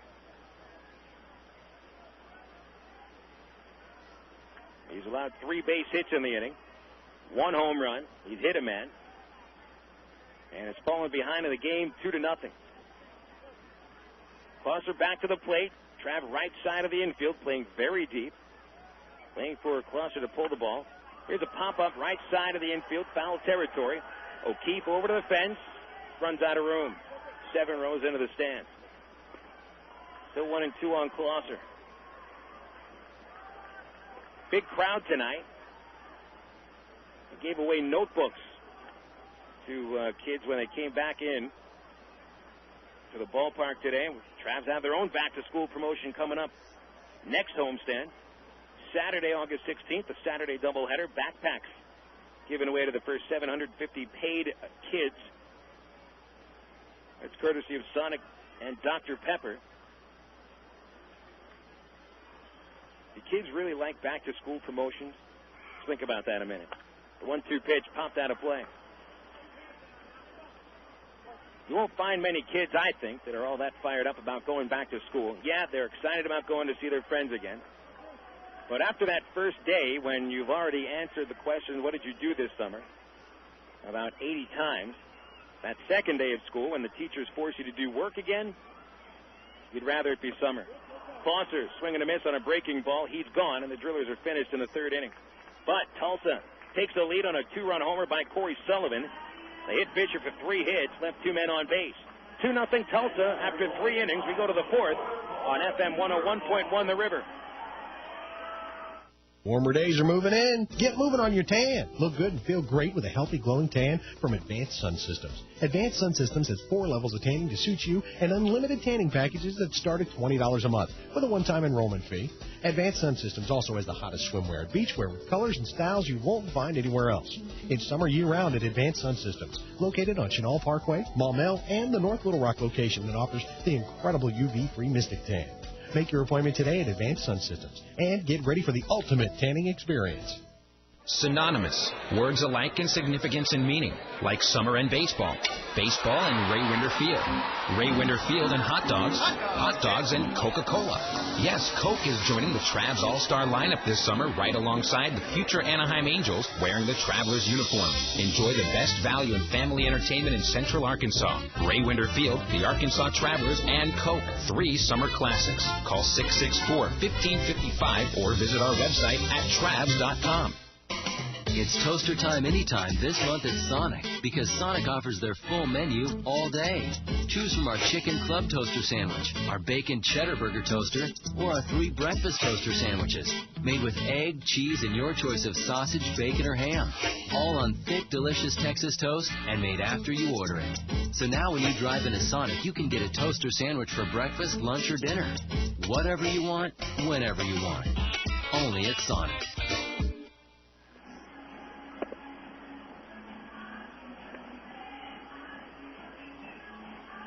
3 innings have been completed, and Tulsa has a 2-0 lead at Driller Stadium.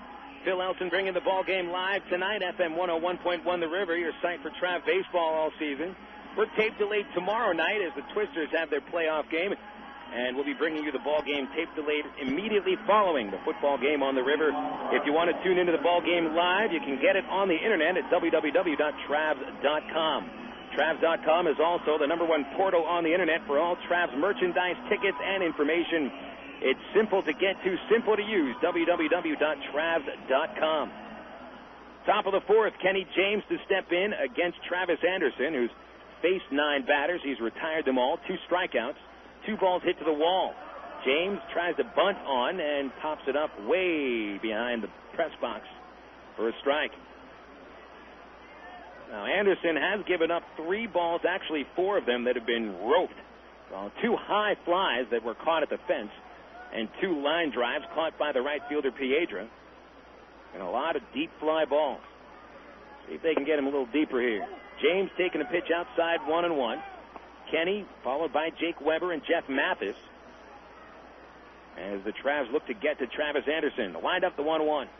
Swing and a line drive into shallow center field. Cory Sullivan is there, and he makes the catch. Another ball hit very hard, but the Drillers outfielders are able to track him down.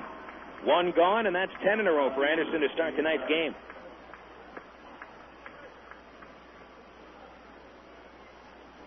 Jake Weber up next. He had a chop out in the first inning to first base. 305 hitter, had 3 infield singles yesterday. Little blooper headed towards shallow center. Second baseman Joffrion is there to make the catch. And 2 outs. Anderson is not having to work that hard here. He's letting his fielders do the trick. He's thrown 4 pitches. He's got 2 outs. The most pitches he's had to throw already is only 10 pitches back in the 3rd inning. Drillers 2, Travelers nothing, and Anderson motoring through the Traveler lineup.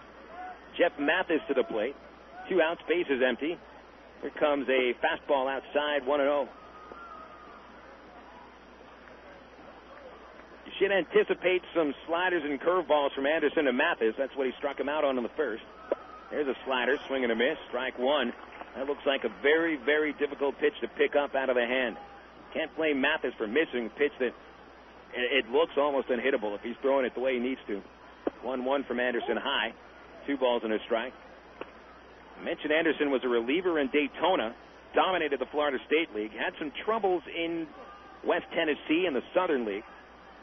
He had his first chance at Double-A. The 2-1, swing and a miss. Another slider. 2 balls, 2 strikes. With West Tennessee, Anderson a .437 earned run average in 35 innings, a 2-3 record before getting dealt to the Rockies. A 2-2 count to Mathis. Anderson deals. That's a fastball tailed low. Full count. He had a full count on Mathis in the first inning and struck him out on a slider. The only Trav to even get to 3 balls on Anderson is Mathis, and he's done it for the second time. That's not an accomplishment, though. He's got to get on base, and he does. The 3-2 pitch hits the dirt, ball 4. So Mathis becomes the first Traveler base runner, and he's the 12th man to come to the plate. So he got that first base runner. Let's see if Dallas McPherson can get that first base hit. Dallas stroked the ball to the warning track in dead center field back in the second inning. Made Cory Sullivan about 3 steps from the fence.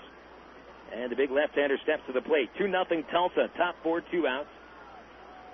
This is a fastball inside, 1-0. Anderson looks to be a pretty smart pitcher so far. Of course, you always look smart when you retire 11 consecutive batters. How you handle it when someone gets on base. Of course, he's got a long ways to go for tonight's game. The 1-0, and it hits McPherson. Dallas throws away the bat. He looks pretty upset with that. That one got him on the shoulder. And we've got a case of retaliation here.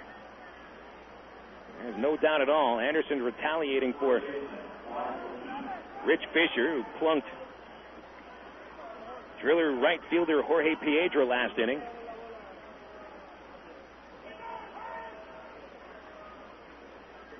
This has the ability to get out of hand if the home plate umpire or the crew chief doesn't step in and maybe issue some warnings. No warnings yet. McPherson never took a step towards the pitcher. He turned his body to the pitcher, threw away his bat, and then bent over and took off his ankle protector, which Dallas wears for every at-bat. This will bring up O'Keefe, 2 outs, and Mike takes outside for a ball. So 11 straight batters set down in order by Anderson, and then he walks Mathis and hits McPherson. O'Keefe grounded out in the second inning. He has a count of 1-0. The pitch. Swung on, hit on the ground to right side. Second baseman Joffrion kicks it. It goes to shallow right. Mathis streaks around third. He'll score on the error. E4, thank you very much, Jack Joffrion. Tries to cut the lead in half to 2-1. And they still haven't had a base hit. Boy, Joffrion had to take maybe a step and a half into the hole at second base. He stayed in front of the ball. The ball rolled right up his left arm, up the shoulder, and into right field. That's only entertaining for the home crowd if it's the Harlem Globetrotters playing baseball. So Junior Zamora gets a chance to tie the game. He swings and misses at the first pitch. Strike 1 on a slider.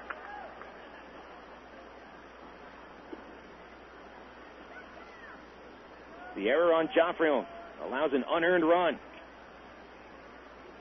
Joffrion playing his 24th game. That's his 12th error. Look out. Maybe hit it to him again. Zamora lined out to right in the second inning. Got a good wood on it. Pitch hits the dirt, rolls away from the catcher. Extra bases for McPherson and O'Keefe on a wild pitch. McPherson to third, O'Keefe to second. The Travelers are literally being handed round-trip tickets around the bases by the Tulsa Drillers infield and the pitcher. Anderson playing the travel agent as he walked Jeff Mathis with 2 outs. Hit McPherson, apparently to retaliate for Fisher hitting Piedra last inning. And Joffrion boots the ground ball. And Anderson throws a wild pitch. A 1-1 count to Zamora. That's a fastball low, and it almost got behind the catcher, Sanchez again. 1 ball, 1 strike. Pardon me, 2 balls, 1 strike on Zamora.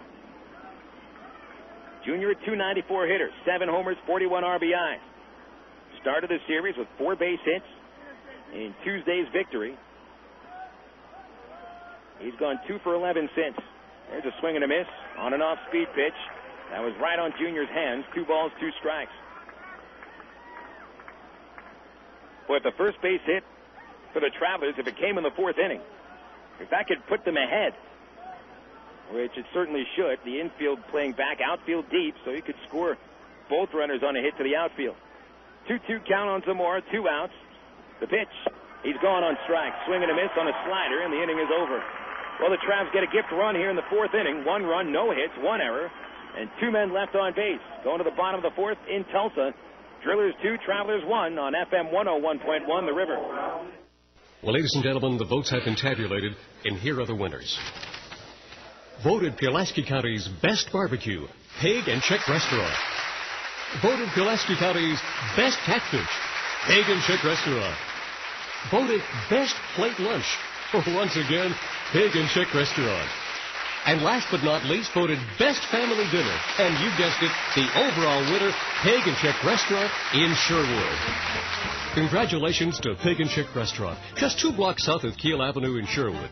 To dine at your house, call 834-5456. To place your order and pick it up at the drive-thru window. Or to cater your family or company parties over the holidays, call 834-5456. And for the best barbecue, catfish, plate lunch, or family sit-down dinner, visit Pig and Chick Restaurant, 7824 Highway 107, that's JFK Boulevard, 2 blocks south of Kiel Avenue in Sherwood. Open Monday through Saturday. Hey, it's a proven winner. Miller time. It's time to tuck the sun in and give it a goodnight kiss. Miller time. It's time to put the 9 to 5 back on the shelf. Miller time. It's time to wear the knife, cut the cape, and break out the Miller Lite. It's time for real time. At a place called Miller Time. Miller Lite, Miller Brewing Company, Milwaukee, Wisconsin. Live responsibly. Your home for Travelers Baseball. FM 101.1 The River. KDRE. North Little Rock, Little Rock.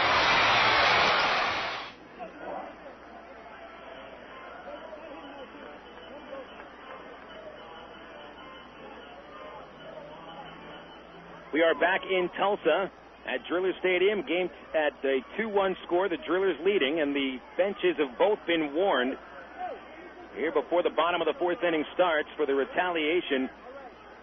And the 2 batters that have been hit by pitches, Rich Fisher hit George Piedra with a fastball in the 3rd inning. And Driller pitcher Travis Anderson retaliated by plunking Dallas McPherson in the 4th. And both teams have now been warned by the umpires, Todd Titch and the crew chief, instructing home plate umpire Angel Campos to dish out the warning. So if anyone else hits a batter and the umpire deems it intentional, there'll be some ejections. First pitch, a strike to leadoff batter Tino Sanchez.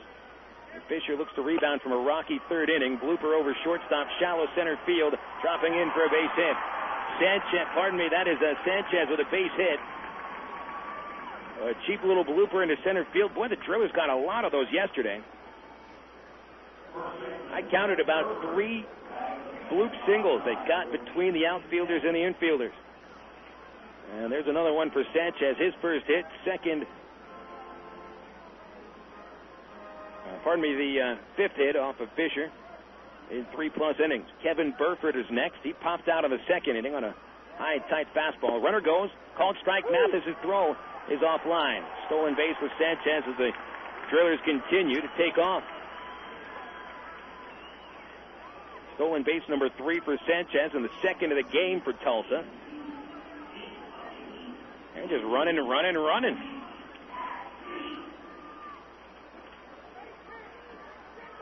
A man in scoring position. Tulsa looking to regain that run they literally gave to the Travelers in the top of the 4th inning.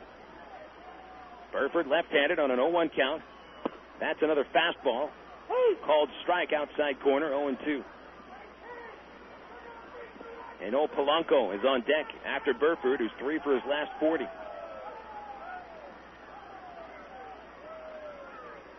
Let's hope we don't see any more hit batters tonight. The 0-2 pitch. Swung on, lifted over short. Another cheap one here. Specked out there. That drops behind him, and another base hit for the Drillers over Speck's head. They've gone over his head twice. To third base goes Sanchez. These balls have been hit maybe collectively 10 miles an hour. I mean, you'd rather just have the ball hit off the wall in the outfield for a base hit. That's what you call your Texas Leaguer base hits.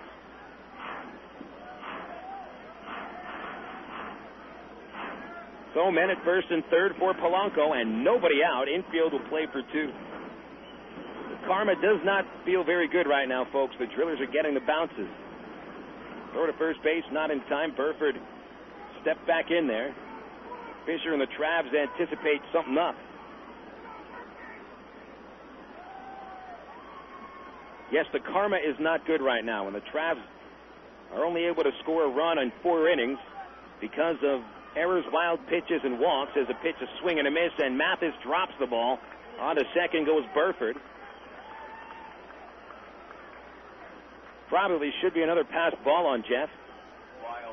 They call it a wild pitch, but that never hit the dirt. And again, a ball that should have been caught or blocked and not let the runner to get to second.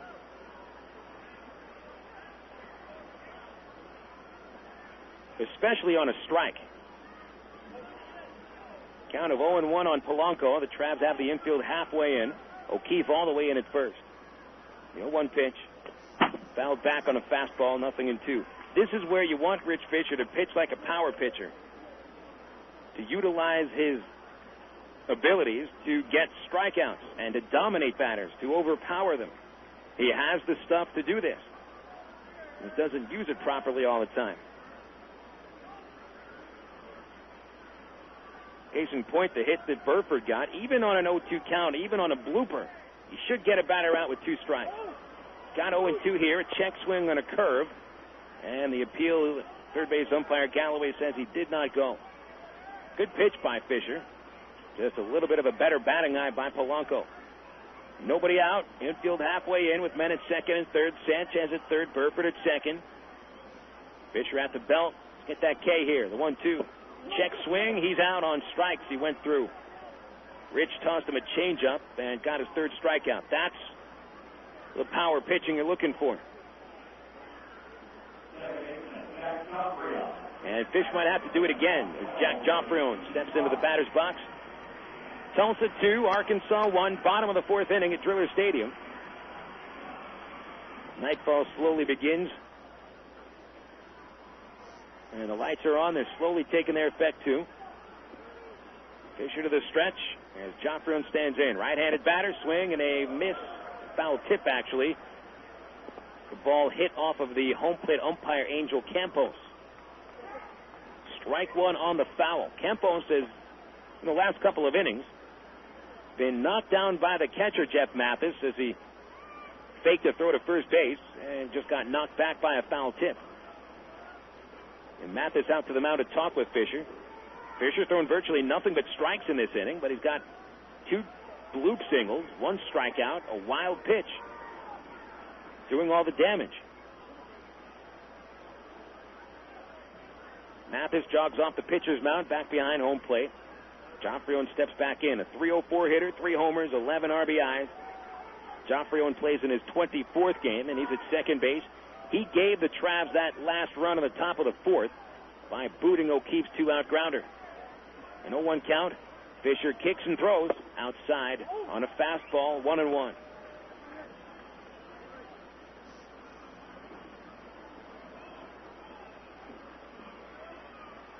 This is critical here for Fisher. He could get out of this jam and really gain some confidence, or he could give up that run that the Travs scored on the top of the 4th and start from square one again. Curveball outside. 2 balls and a strike.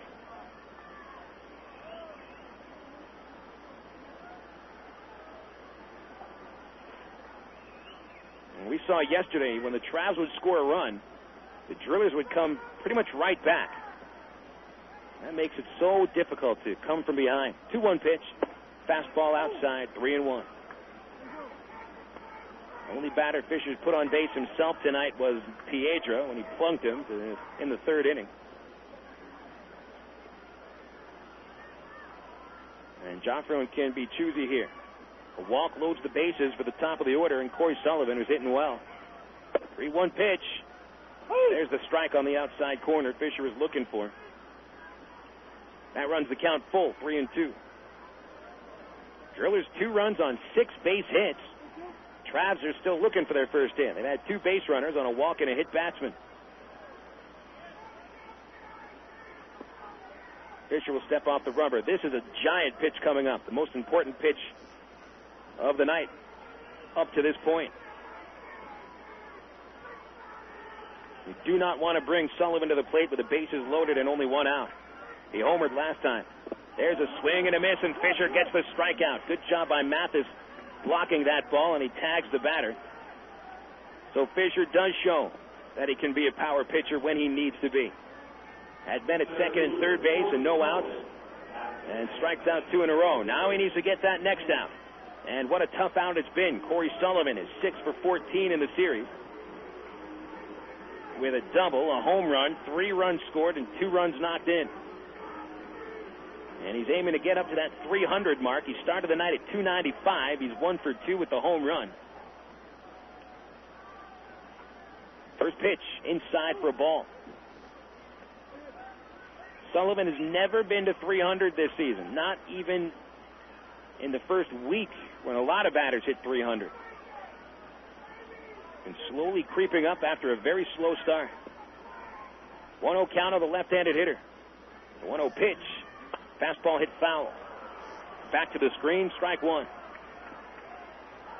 Tulsa took a 2-run lead in the bottom of the third inning when Cory Sullivan yanked a 1-0 fastball over the right field fence. His 5th home run of the season and the 106th for the Drillers this year. And you'd expect the Drillers to be a more powerful team at this ballpark, but they've actually hit 4 more homers on the road. The 1-1 outside, 2 balls and a strike. The main reason being that Tulsa's power is primarily from the left side of the plate, and it's deeper to right field, 365. I'll tell you what, the Drillers love hitting at Ray Winder Field. They salivate seeing that short porch in right field at Little Rock. The 2-1 from Fisher, fouled back. Sullivan late on the fastball. He was expecting something off speed. 2 balls, 2 strikes, and 2 outs. Boy, this would be huge if Fisher gets out of the 4th inning without allowing a run.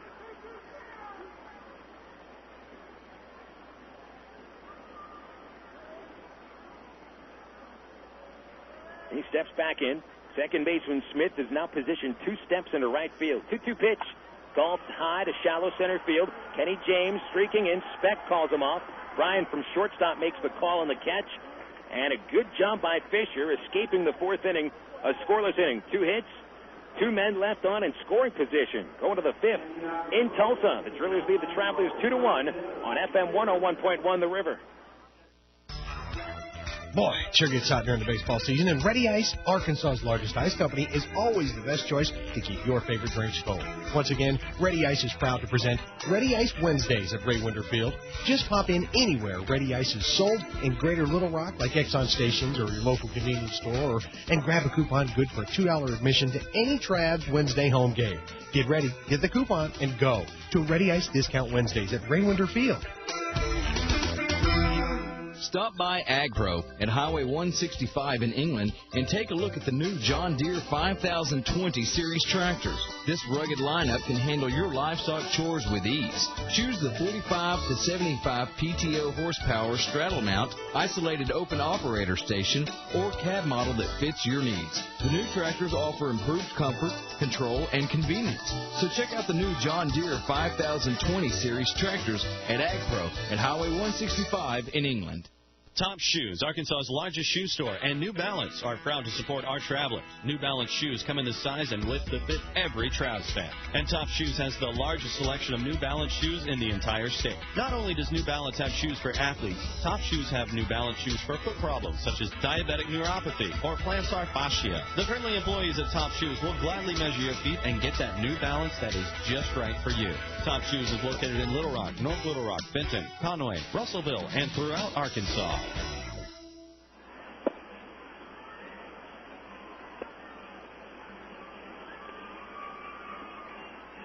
Traveler Baseball returns to Driller Stadium here at the top of the 5th inning. A 2-1 score with Tulsa leading. Phil Elson joining you on the broadcast.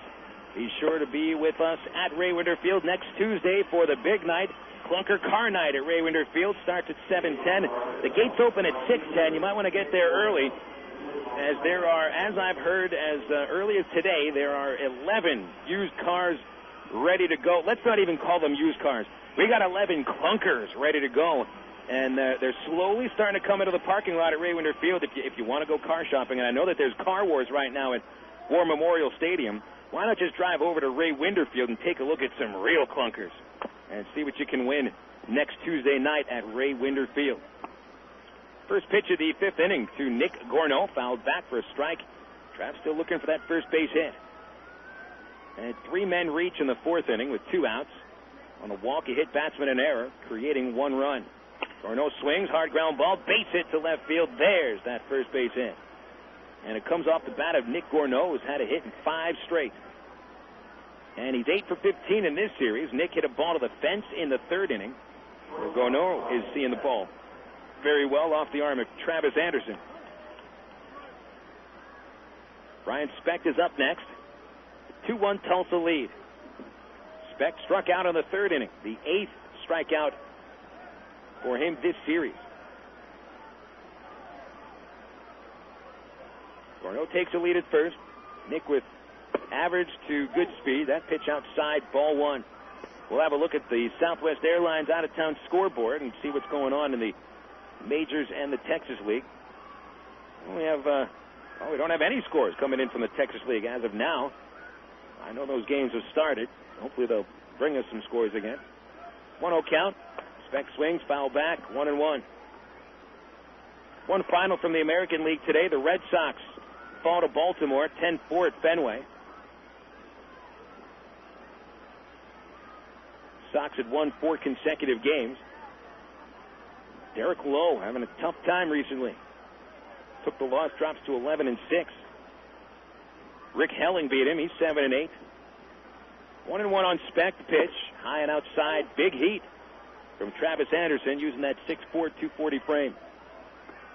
Red Sox got homers from Nomar, Trot Nixon, and Doug Mirabelli. All off of Helling. 25 base hits in that ball game. Baltimore had 13 of them. 2-1 to Specht. Swinging a line drive right field, hooking foul and out of play. Bryant just a little bit out ahead of a changeup as Anderson comes back with the forkball and it just did not break down at all. In progress in the American League, 2nd game of a DH at Boston. Orioles lead that 2nd game 4-1 after winning the earlier game. Cleveland won Anaheim 0, top of the 7th. Minnesota 4-1 lead at Detroit, bottom 7. Bottom 5 at Yankee Stadium. Seattle leads New York 5-3. 2-2 to Specht. Swing and a miss. He's out. 2 strikeouts to Specht and 9 on the series. That time a fastball that Brian just couldn't handle. 1 out and Casey Smith is next. Rangers 5-3 lead at Toronto. That's in the top of the 6th inning. Tampa Bay, after breaking KC's heart yet last night, leading 2-0 top of the 6th. Athletics 2-1 lead in Chicago, top of the 4th. We'll get to the National League scores next inning. And let's talk about something else as Casey Smith steps to the plate. Casey lined out to right in the 3rd inning. Anderson steps off the rubber, shows Gorno the ball at first, and Nick doesn't even flinch. Nick takes that very same lead, 4 steps off of first. Right-handed, Casey Smith takes high and outside, ball 1. Tulsa 2, Arkansas 1, top of the 5th. After the game last night, Trav reliever Scott Dunn was promoted to AAA Salt Lake City. Travs lose another hard-throwing pitcher. Dunn pretty much replaces Joel Peralta, who got injured in his first game at AAA. Runner goes, ground ball to shortstop. This avoids a double play. Polanco picks it and fires to first. Smith is the 2nd out of the inning. With Gorno running on the pitch, he gets to 2nd base. Peralta, a strained arm muscle. Believe it's the bicep he strained in his first AAA outing. So Joel on the disabled list, which meant that created a spot for another AA reliever. And wouldn't you know, Scott Dunn, after really impressing in 3 games with the Travelers, goes right up to Salt Lake City. Mike Brumley asked for him. Mike Brumley got him. Seems to be the way things go around here. So who do the Travelers get? Matt Wilhite. Met him today. Matt's never pitched a game higher than rookie ball. Line drive by Kenny James to right field. Base hit. That'll score Gorno, and we got a tie game at 2. Kenny James ripping the first pitch to right center field, and a 2-out single. Scores Gorno. Way to go, Kenny. Kenny knocks in his 29th of the year. And KJ went up there thinking fastball, and Anderson reciprocated. Kenny had lined out in the 4th inning. and really hit the ball hard. Now he gets himself a hit. 2-2 tie, and Jake Weber is the batter. Fastball at the letters, a strike. Matt Wilhite, as I mentioned, will be the new Trav out of the bullpen. Not sure when we'll see him, if he'll make an appearance tonight or tomorrow. Wilhite was undrafted this season out of Western Kentucky. You know, he was the Sun Belt Conference Pitcher of the Year. So any fans of UALR baseball might have seen him pitch. I wonder if John Evans saw that guy play. John Evans, of course, the former Traveler assistant general manager. Now, I believe he sees every single UALR baseball game as well as most Traveler home games. There's a pitch out to Weber. It's outside, of course, and the runner was not going. Well, Wilhite was the Sun Belt Conference Pitcher of the Year this season. Broke Western Kentucky's record with 12 saves, a 1.77 ERA, 64 strikeouts in 76 innings. James fakes the steal, another pitch out, and gets back to first base before Sanchez's throw got to first. You don't see two pitch outs consecutively very often, so watch out. James might be stealing here. You're not going to see a pitch out on a 2-1 count. Or will you? Kind of leave a little room for suspense. Anderson throws to first base, checking on Kenny. 11 steals, 16 attempts for Kenny James.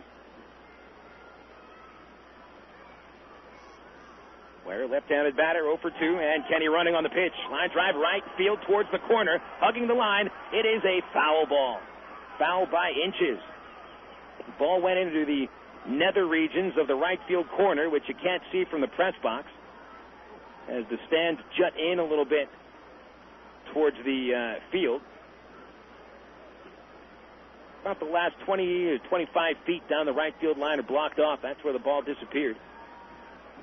So I have to trust the umpire, which is easy to do when it's Todd Tichenor making the call at first base.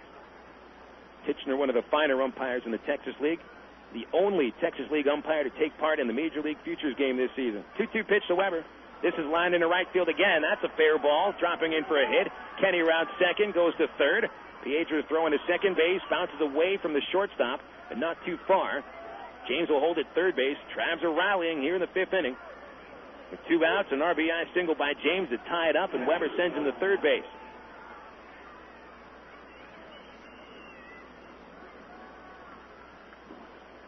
So Jake now 1 for 3, and Jeff Mathis has the chance to put Arkansas ahead. And a meeting on the mound between Sanchez, the catcher, and Colina, the third baseman, on the mound with Anderson. Well, it's working. We might as well continue to talk about Matt Wilhite. Ever since I mentioned his name, the Travs have tied this game. Buzz thinks it's karma. We might as well just keep talking about it. How about that Matt Wilhite? A native of Franklin, Kentucky. 2 baseball publications named him an All-America for his senior season. 8-2 record with Western Kentucky. Jeff Mathis takes high for a ball. Well, wouldn't it be something if the Travs actually continued to rally in this inning and scored 8 or 9 runs, and we're still talking about Matt Wilhite? I don't know all that much about the kid. I'm going to have to make some stuff up. The 1-0 pitch, low and inside, 2 balls, no strikes on Mathis. Travs have tied the game at 2, and now Anderson is struggling, and that brings a visit to the mound by the pitching coach, Bo McLaughlin. McLaughlin, who usually makes a very slow, steady stride out to the mound, is, I guess by his standards, sprinting, which is actually walking semi-quickly. And he's out of the mound with his hands in his back pocket talking with Anderson. The coach's back is to the home plate umpire. Anderson had motored right through the first 11 batters, set them all down in order, but it might have been a little bit misleading just by looking at numbers, because he did give up some balls that were hit very hard. Out of those 11 batters, there were 5 balls that were crushed. 2 caught at the fence, 3 that were line drives that ended up in fielders' gloves. McLaughlin finished on the mound. He walks back towards the dugout. Home plate umpire Campos stays on the mound in order to make sure Sanchez, the catcher, gets off. When they want the conversation ended, they want the conversation ended. And now we're set with Mathis at the plate. Jeff, a strikeout in the first. He walked and scored in the fourth inning. And he's in the driver's seat at 2-0. The pitch. Swung, line drive, right field. That's falling. Base hit. Travs take the lead as James scores from third base. Pietra comes up throwing to third base, keeping Weber at second. Arkansas 3, Tulsa 2. How about that, Matt Wilhite? For the Travs, testing right field on Anderson this inning. The last 3 base hits have all gone to right field. RBI number 2 for Mathis. And the Travs have turned this puppy around. Dallas McPherson coming up next. Hey, guess what about Matt Wilhite? He actually also played some positions in college as McPherson fouls one back, strike one. Wilhite wasn't just a good pitcher throughout his 4 years at Western Kentucky. He could swing a little bit. He batted .387 in his junior year with 7 doubles and 10 RBIs. All right, Dallas, you got to do your job for Matt. And 0-1 count. The pitch skims behind the catcher. The runners get an extra 90 feet. Wild pitch to the backstop. Weber to third. Mathis to second.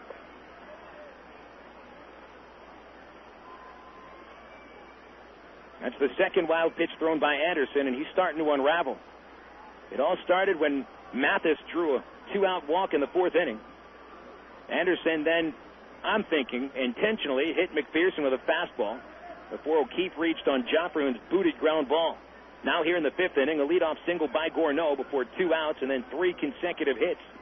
McPherson swings. Chopper on the first base side. It's foul. 1 ball, 2 strikes.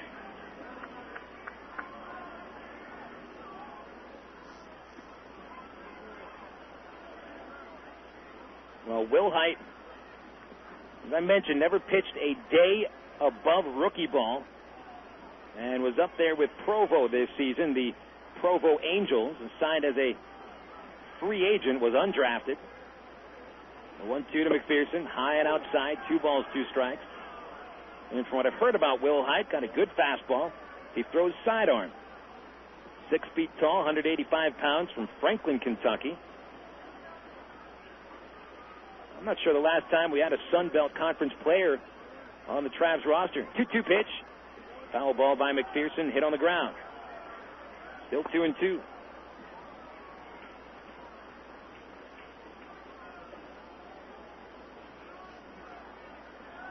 I saw Wilhite come into the hotel today, and I came back from lunch.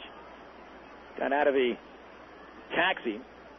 Just kind of had a look on his face. I doubt he expected to get to Double-A so quickly in his second professional month.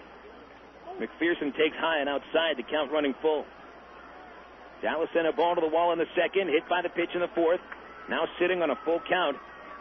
If first base is open, Anderson can be a little bit cute, but not all that cute, with O'Keefe waiting in the wings.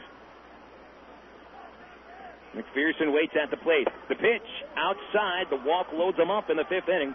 That's 4 consecutive Trav batters reaching with 2 outs. Dallas draws his 9th walk since joining the Travs last Thursday. Kid's got a good eye.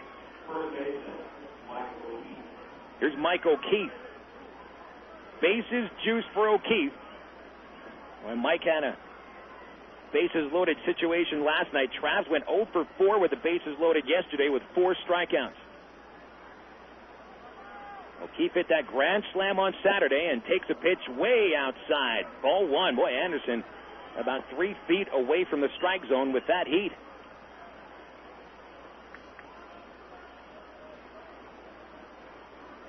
Outfield is playing fairly deep. The infield plays for O'Keefe to pull the ball. Lots of room on the right side of second base. The 1-0, high and outside, 2-0. Again, that pitch missed by a bunch.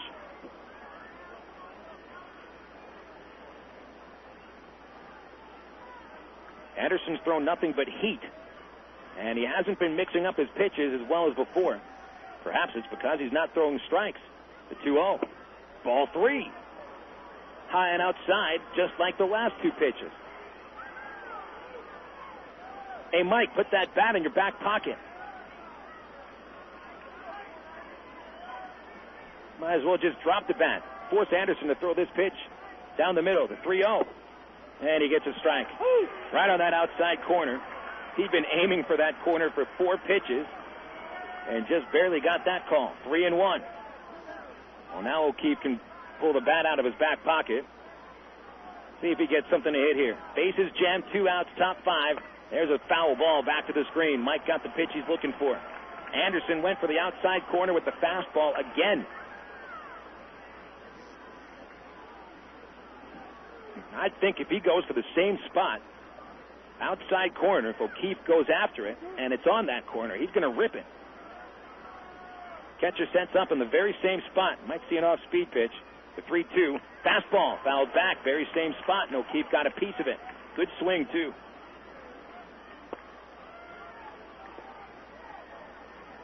Travs have taken the lead, a 3-2 score. Both runs in the 5th inning coming with 2 outs. In fact, all 3 Trav runs have come with 2 outs. And a chance to really take a bigger lead here. 3-2 count. The runners taking huge leads. The pitch hit in the air to right field. Mike got it pretty good, but Piedra is there to make the catch. And the inning is over. Travs do take the lead, a couple runs on 4 base hits. The bases, however, left loaded. Let's hope Arkansas does not regret that too much. Bottom of the 5th coming up. Travs leading for the first time, 3-2 on FM 101.1 The River. Hey, it's summertime, all right, and all that summer sun and heat you're taking in right now can really dry out your lips. So here's a little tip to help keep lips moisturized and protected. Chapstick Lip Moisturizer. That's right, Chapstick Lip Moisturizer's got SPF 15 and 10 moisturizers, like aloe and vitamin E, to moisturize summer-dried lips and help keep them feeling great. Because summertime is chapstick time, too. Use as directed. The Fish House is known all across Arkansas for its great catfish. But did you know that the Fish House can cater any event anywhere in the state? Catfish, chicken, hush puppy, shrimp fries, coleslaw, baked beans, all of them cooked on site. The Fish House even provides plates, utensils, and napkins for up to 3,000 people. All you have to do is eat, because the Fish House takes care of everything else. Come see us for a great meal in Conway at 116 South Harkrider, or call toll-free 877-661-3774 for the Fish House. Imagine what it feels like to be a hero every day. You make a difference in the Coast Guard. Jobs that matter. Join the Coast Guard or Coast Guard Reserve. Save lives, stop drugs, protect the environment. Call toll-free 1-877-NOW-USCG. Coast Guard. Jobs that matter. Call toll-free 1-877-NOW-USCG. The Coast Guard. Jobs that matter. Is downing Metamucil for regularity getting you down? It's too hard to take. But you must. It's thick and icky, gloppy and gritty. I cannot. Next time, try FiberCon. It's a better way to stay regular because just 2 caplets and a refreshing glass of water is all you need to get the same results as Metamucil powder. FiberCon! Oh, FiberCon! Your refreshment is your today. Use only as directed. It's a new ball game in Tulsa. Travs leading 3-2 in the bottom of the 5th inning, halfway through tonight's game. Rich Fisher's first pitch of the inning to Javier Colina. Stroke high to center field. Kenny James backpedaling, and he has the ball in his glove for the out. Kenny scared us a little bit with that. Went back on it, thought it was going to go over his right shoulder. Then the ball was tailing away from Kenny. So he had to switch around, and it almost went over his head. James was able to bring that ball in, so 1 pitch, 1 out. For Rich Fisher. Fisher now facing Matt Holliday with 1 out of the bases empty in the 5th inning. Holliday is 1 for 2, right-handed batter. Fisher winds, Fisher deals. And Rich gets a strike at the letters on a fastball. Well, hopefully Fisher can be buoyed by his work the last couple of innings after allowing the 2-run homer to Sullivan in the 3rd. Allowed a couple base runners. And had been at first and second, but got 2 strikeouts. There's a fly ball by Holliday, deep to right center field. That one's going to get to the gap for extra bases. Hits off the base of the fence, and Holliday gets to second base with a double. His second hit of the night. And that tying run in scoring position for the number 4 hitter, Piedra. Holliday continues his torrid stretch against Fisher. 7 hits in 12 at-bats for Holliday against Rich. Now, Rich has been pitching in trouble for most of the game. He had an easy second inning, setting down the Drillers 1-2-3, but he had to strand 2 batters in the 3rd inning with a couple strikeouts. Had 2 men reach with nobody out in the 4th. Got to 2nd and 3rd. Fisher got 2 strikeouts and a pop out to end the threat. Now he's given a lead for the first time, and Rich now has to protect that lead. Jorge Piedra shows bunt, takes a strike. No reason for Piedra to bunt here. He just wasted a pitch. Piedra lined out to right field in the 1st inning, hit by Fisher's first pitch in the 3rd. Skipped off his helmet. The 0-1 backdoor breaking ball missed the corner. 1-1. Travelers 3, Drillers 2. Trav scoring 3 unanswered after Tulsa took a 2-0 lead in the 3rd inning. Piedra 1 for 13 in the series. Some serious struggles. 1-1 fastball. Strike 2, inside corner. Nice looking pitch. Piedra in that cleanup spot, a role he's not really used to this season. Well, he's been batting 5th and 6th, though he's certainly used to batting in run-producing spots, but this is 3rd start at number 4. They'll pull a ground ball foul. Ping! Right off the metal pole that supports the net behind the fence, or behind the plate. You don't hear that sound too often in professional baseball. Ping. It's more of a hockey sound. Ringing the pipes or hitting the crossbar. Ping for baseball is reserved only for college baseball, for that lightning bat they use.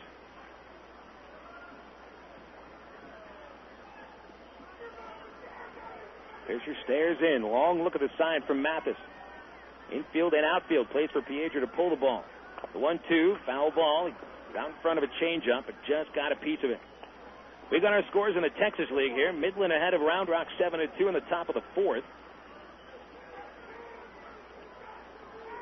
The Rockhounds trying to climb out of the cellar where they've been all second half of the season at 18-30, 12.5 games out of first place and 3 games in last place.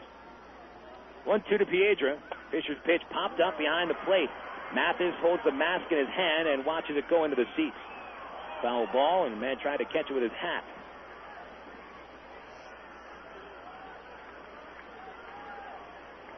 Well, it's nothing new. I'd be more worried if he tried to catch the ball with his shirt. Elsewhere in the Texas League, Wichita and Frisco tied at 1 in the top of the 3rd inning.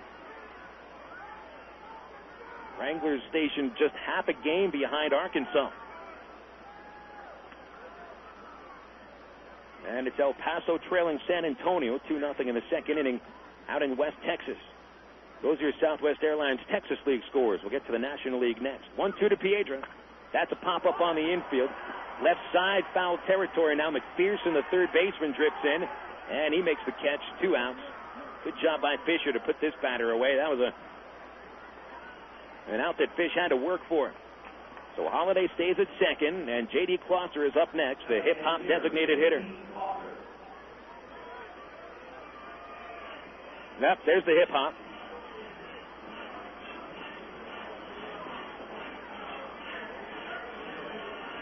You can actually see some people moving their shoulders to the boom, boom beat. Closser, as always, waits for the music to finish before stepping back into the box.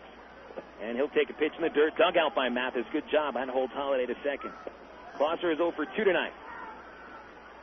Fisher got him in a ground out on a 1-strike pitch in the 2nd. And then the 3rd inning at bat was a big key point of the game for Fisher. Had 2 on and 2 outs. Closser fouled off 4 consecutive pitches before striking out.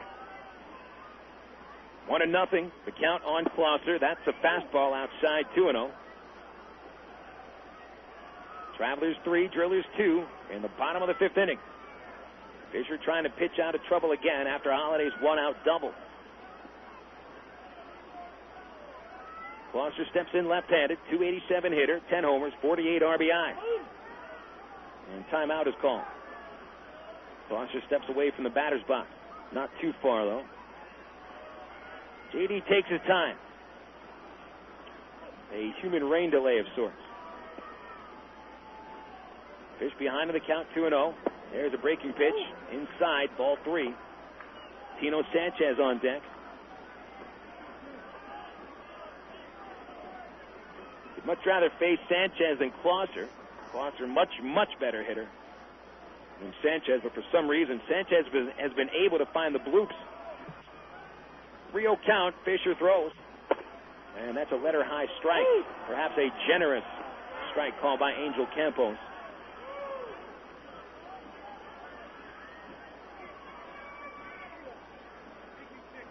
Fish back out on the hill. Got that hat pulled way down over his eyes. It's a surprise he can even see the catcher at all. 3-1 pitch. Swing and a miss. Nice slider. Boy, hung that slider off the outside corner. That pitch entices the batter to chase it. Sees it coming in, and then zip. Next thing you know, they've already swung. Very effective pitch when you can hang that pitch just off the corner and then zip it in. 3-2 count, the pitch. Popped up, third base side to foul territory. Catcher Mathis, McPherson chasing 2, but it's in the seats, 1 row deep over the bullpen. So Fisher laboring here in the 5th. A 7-pitch at-bat to get Piedra out. And the next pitch to Closser will be the 7th of his at-bat. Knight has settled in here. Very, very comfortable. Big crowd tonight. So far, the game pretty entertaining. Full count to Closser. Fisher checks second, kicks, throws outside. He walked him.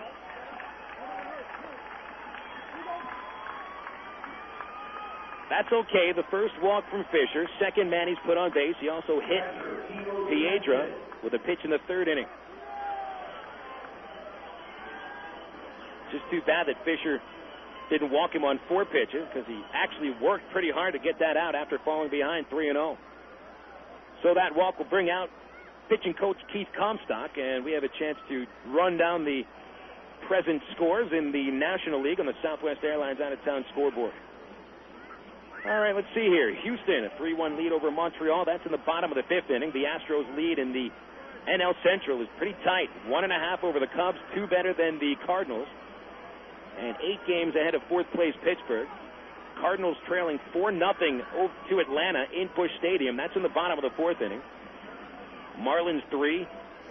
The Brewers 2, top of the 6th.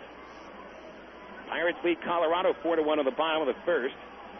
Diamondbacks and Mets going through their lineups now. Same with the Dodgers and the Cubs at Dodger Stadium. Philadelphia starts a series in San Francisco. They're giving the lineups now, too. San Diego and Cincinnati will start later on. Here's Tino Sanchez standing here. Breaking pitch, low, ball 1. Sanchez has been a very tough out this series, though not over the whole season. A .218 hitter. But in the series, he is 3 for 6. Bloop single in the 4th inning. 1-0 pitch. Left-handed batter takes a strike at the letters. Good fastball, 1-1. Sanchez was the batter yesterday that hit a foul ball into the first base dugout that hit Andy Tracy, the all-star third baseman, on his knee. That's the reason Tracy's not playing today. He can barely walk. The 1-1, high and inside, 2-1. It was Sanchez's at-bat yesterday in the, in the 4th inning. He led off and hit a couple foul balls, yanked one into the first base dugout, and the dugouts at Triller Stadium are not protected by the fence. There's only one little piece of fence towards the end of both dugouts. But the players and the coaches are they're exposed to get hit. Pitch in the dirt, good block by Mathis, but Fisher is falling behind Sanchez 3-1. Well, the players, when they're in the dugout, they really have to watch out. And going through my mind, I'm pretty positive that Triller Stadium is the only ballpark in the Texas League that does not have a fence station in front of the dugout to protect the players from flying balls and bats. 3-1 to Sanchez. Big pitch coming up here. Fisher deals. Hit in the air, a line drive to right, base hit. Gorno charges, brings it in, and the runners will hold. Here comes that throw to the plate. Perfect throw on the money. Bases will be loaded as Holliday was held up at third base by Marv Foley.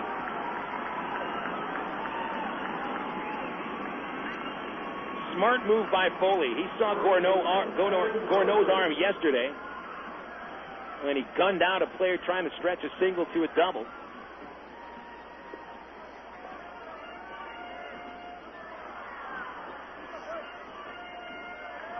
That's really the power of a strong-armed outfielder. Not necessarily that he throws runners out on the bases, but that he deters runners from trying to advance an extra base. If that's Kenny James in right field, Foley sends him. Burford, the batter, bases loaded, and 2 outs. The left-handed hitter takes a strike. Good start by Fisher, getting ahead of Burford, but he was ahead on Burford 0-2 in the 4th inning when Kevin slapped a blooper to left field for a base hit. The bases are juiced for Burford. He's 1 for 2 tonight and 2 for 12 in the series. The 0-1. Swing and a foul back. Fisher is ahead 0-2. How about this? Each team gets a bases-loaded situation with 2 outs in the 5th inning. The Travs couldn't bring a run home in that spot as O'Keefe flied out to right field. Travs leave the bases loaded for the 3rd time in 2 games.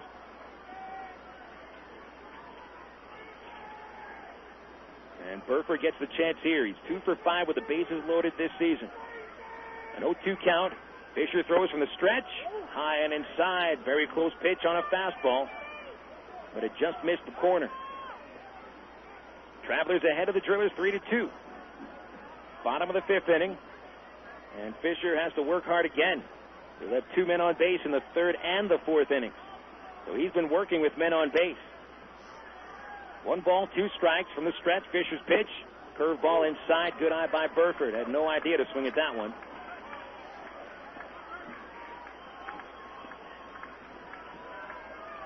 Fish got ahead of Burford with his fastball. And just went to the breaking pitch. What does Rich figure on throwing on 2-2? Checking second base. Fisher kicks and deals. Pitch is hit hard to shortstop. Speck backhands it. Long throw to first. On the money. Good job, Speck. Good arming. And nice job by Fisher, leaving the bases loaded in the 5th inning on 2 hits and a walk. Heading into the 6th, the Travs have the lead. 3-2 on FM 101.1 The River. The best part of a convenience store is convenience. Double B's Exxon wants to make your trip to our stores as convenient as possible. That's why we featured Speed Pass at our Exxon locations. Speed Pass is the easiest, most efficient method of payment at the pump, available exclusively at Exxon. Of course, Double B's Exxon features all sorts of ice-cold beverages and snacks. Double B's Exxon, locations at Greater Little Rock, are the places to pick up your Tuesday and Wednesday Travs Family Night discount tickets. And be sure to listen to the Double B's Double Play all season long. Double B's Exxon. Gas it, grab it, and go. If you're losing your hair and haven't tried Avacor yet, how about a free month supply? That's right. We're giving away a free month of Avacor with all of today's orders. You've heard all about Avacor on radio and TV for years. That's because Avacor is proven to successfully stop hair loss and regrow hair. Avacor has helped people just like you regain their youthful appearance with new healthy hair. So why haven't you called? We want you to try Avacor. We know that once your hair stops falling out and starts to regrow, you'll be glad you did. Still not convinced? Avacor comes with up to a full 1-year money-back guarantee. Try getting that anywhere else. Call 800-700-1678 for your risk-free trial of Avacor. Call now. 800-700-1678.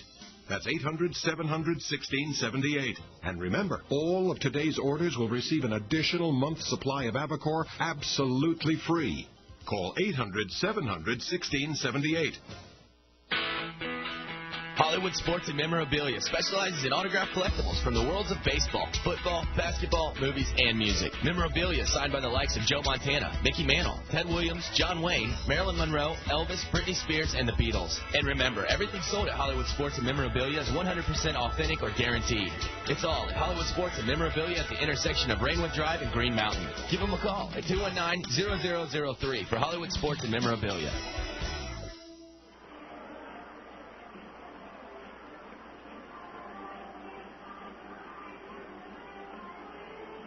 Traveler Baseball returns to the airwaves here in the top of the 6th inning on FM 101.1 The River.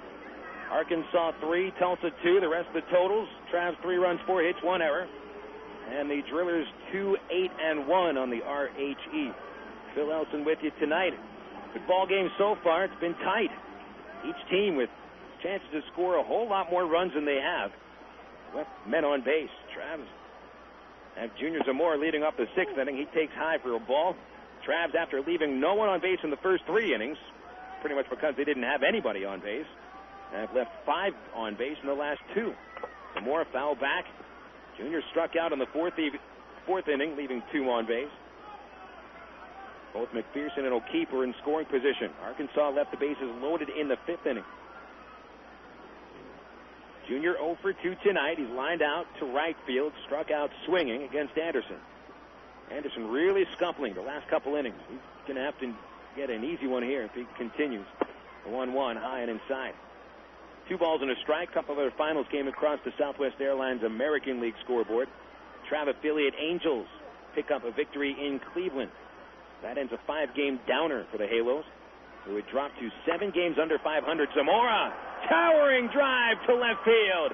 There it goes, home run. Junior Zamora tanks that ball high in the air to left field. Home run number 8 for the Traveler designated hitter, and the lead is 4-2. My goodness, that was a rainmaker. That one could have touched the clouds. It went higher than the light poles.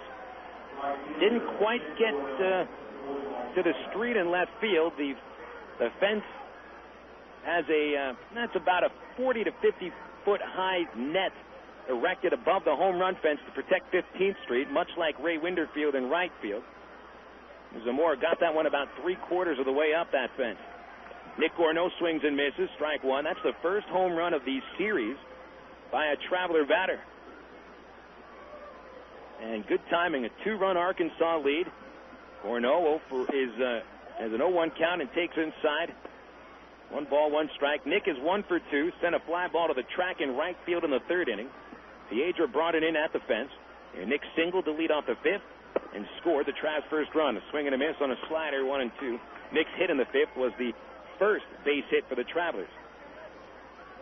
Took them 5 innings to get that first hit, and Arkansas now leading. They scored against Anderson each of the past 3 innings, counting this one.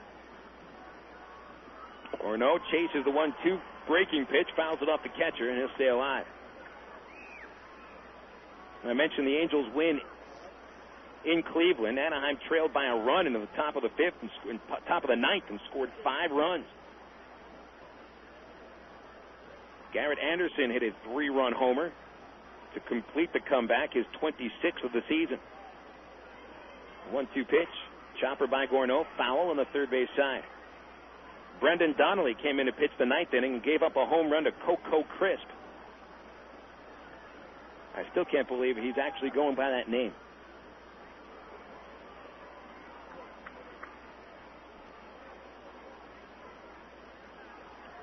There's a million things I could say right now, and I'm holding back. The 1-2 to Gorno, swing and a miss. Strike 3, he's out. Good slider by Anderson. That's his 4th strikeout of the game. And Brian Specht is next. Actually, that's 5 strikeouts for Anderson. He's rung up Specht a couple times.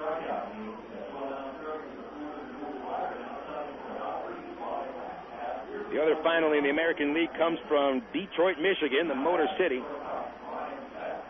Twins beat the Tigers 4-3. Johan Santana picks up his 6th win, and Mike Moreau took the loss. He's got 16 losses this year and about 2 months to go. Well, about a month and a half to go to get those 4 more losses. Brian Specht takes high and outside for a ball. I don't know about you. I'm rooting for Moreau to get that 20th loss. It's been a long time coming. Since 1980, and a pitcher lost 20 games. Pitch inside, ball 2. Roger Craig once lost 20 games to the New York Mets in the 1962 season. And he said something that actually rings pretty true. 2-0, swing and a miss, 2-1. That means that even when you're losing, you're still getting the ball every 5th day. They didn't demote you. They didn't take you out of the starting rotation. So a pitcher that loses 20 ball games might actually be a fairly good pitcher. It's tough to think of it that way, but I think it makes sense. Specht a foul ball at the plate. You can't blame Moreau for the fact that the rest of his team stinks. All except, of course, for Dimitri Young, the ex-Traveler.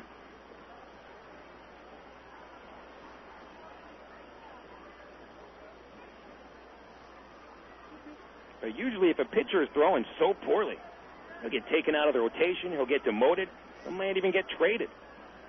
2-2 to Speck. That's a swing and a miss, and Speck strikes out for the third time. Well, Travis Anderson has Brian Speck's number. 2 gone in the 6th inning, both on strikeouts. That follows Zamora's leadoff home run. 4-2 scored, Travs with the lead.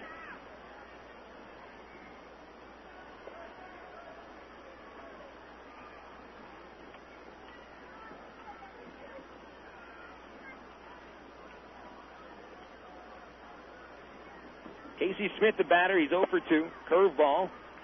Called strike at the knees. Nice pitch from Anderson, who seems to have the breaking stuff back. Travs rallied for 2 runs in the 5th. They scored 1 here in the 6th inning. That's a pitch back to the screen, 1-1.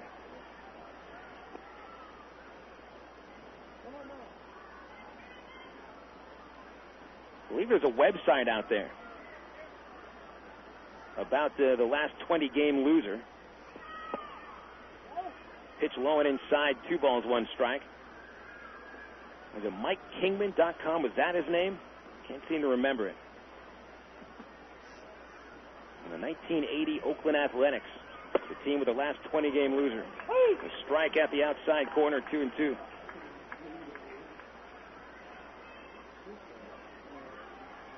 Now you'd think with 20-game winners happening virtually every year, you'd have a 20-game loser every once in a while, but not since the 4-man rotation went out of style. Ground ball slowly to shortstop, charging Polanco. Nice whip across the diamond to end the inning. Travs are done in the 6th, but Junior Zamora leads it off with a home run, his 8th of the season, giving the Travs a 4-2 lead going to the bottom of the 6th in Tulsa here on FM 101.1 The River. Sundays are sin tonight and repent tomorrow at Banana Joe's Island Party, Little Rock's newest nightclub located downtown in the River Market. Sunday Sin Night features $2 domestic beer, contests featuring color TV giveaways, and a free buffet from 9 until 11 p.m. when you sign up for a Sin card. Plus other specials on Monday, Tuesday, and Wednesday nights. Banana Joe's any night of the week at 300 President Clinton Avenue in the River Market. Hello? I've got good news. What? My Aristotle internet bill is only $5.50 this month. Last month it was only $7. And that's your good news? Uh-huh. With Aristotle, you only pay for the time you spend online at the rate of 50 cents an hour. How much time do you spend on the internet? Well, I bet you'd save money with Aristotle, too. I probably would. Okay, bye. Oh, yeah, also, I'm getting married. Good news should be shared with good friends. Sign up for Aristotle Internet at www.aristotle.net. Sports is fun, but it's just a game. Your life, on the other hand, needs a little more serious game plan. Like preparation for a career in today's growing technical fields. That's why ITT Technical Institute offers associate's degree programs in areas like electronics, computer drafting and design, and information technology. The skills and knowledge taught are in technical areas that can have practical value in the workplace. For more information on ITT Tech, call 565-5550 today. Or find us on the web at itt-tech.edu. Your home for Travelers Baseball. FM 101.1 The River. KDRE. North Little Rock, Little Rock.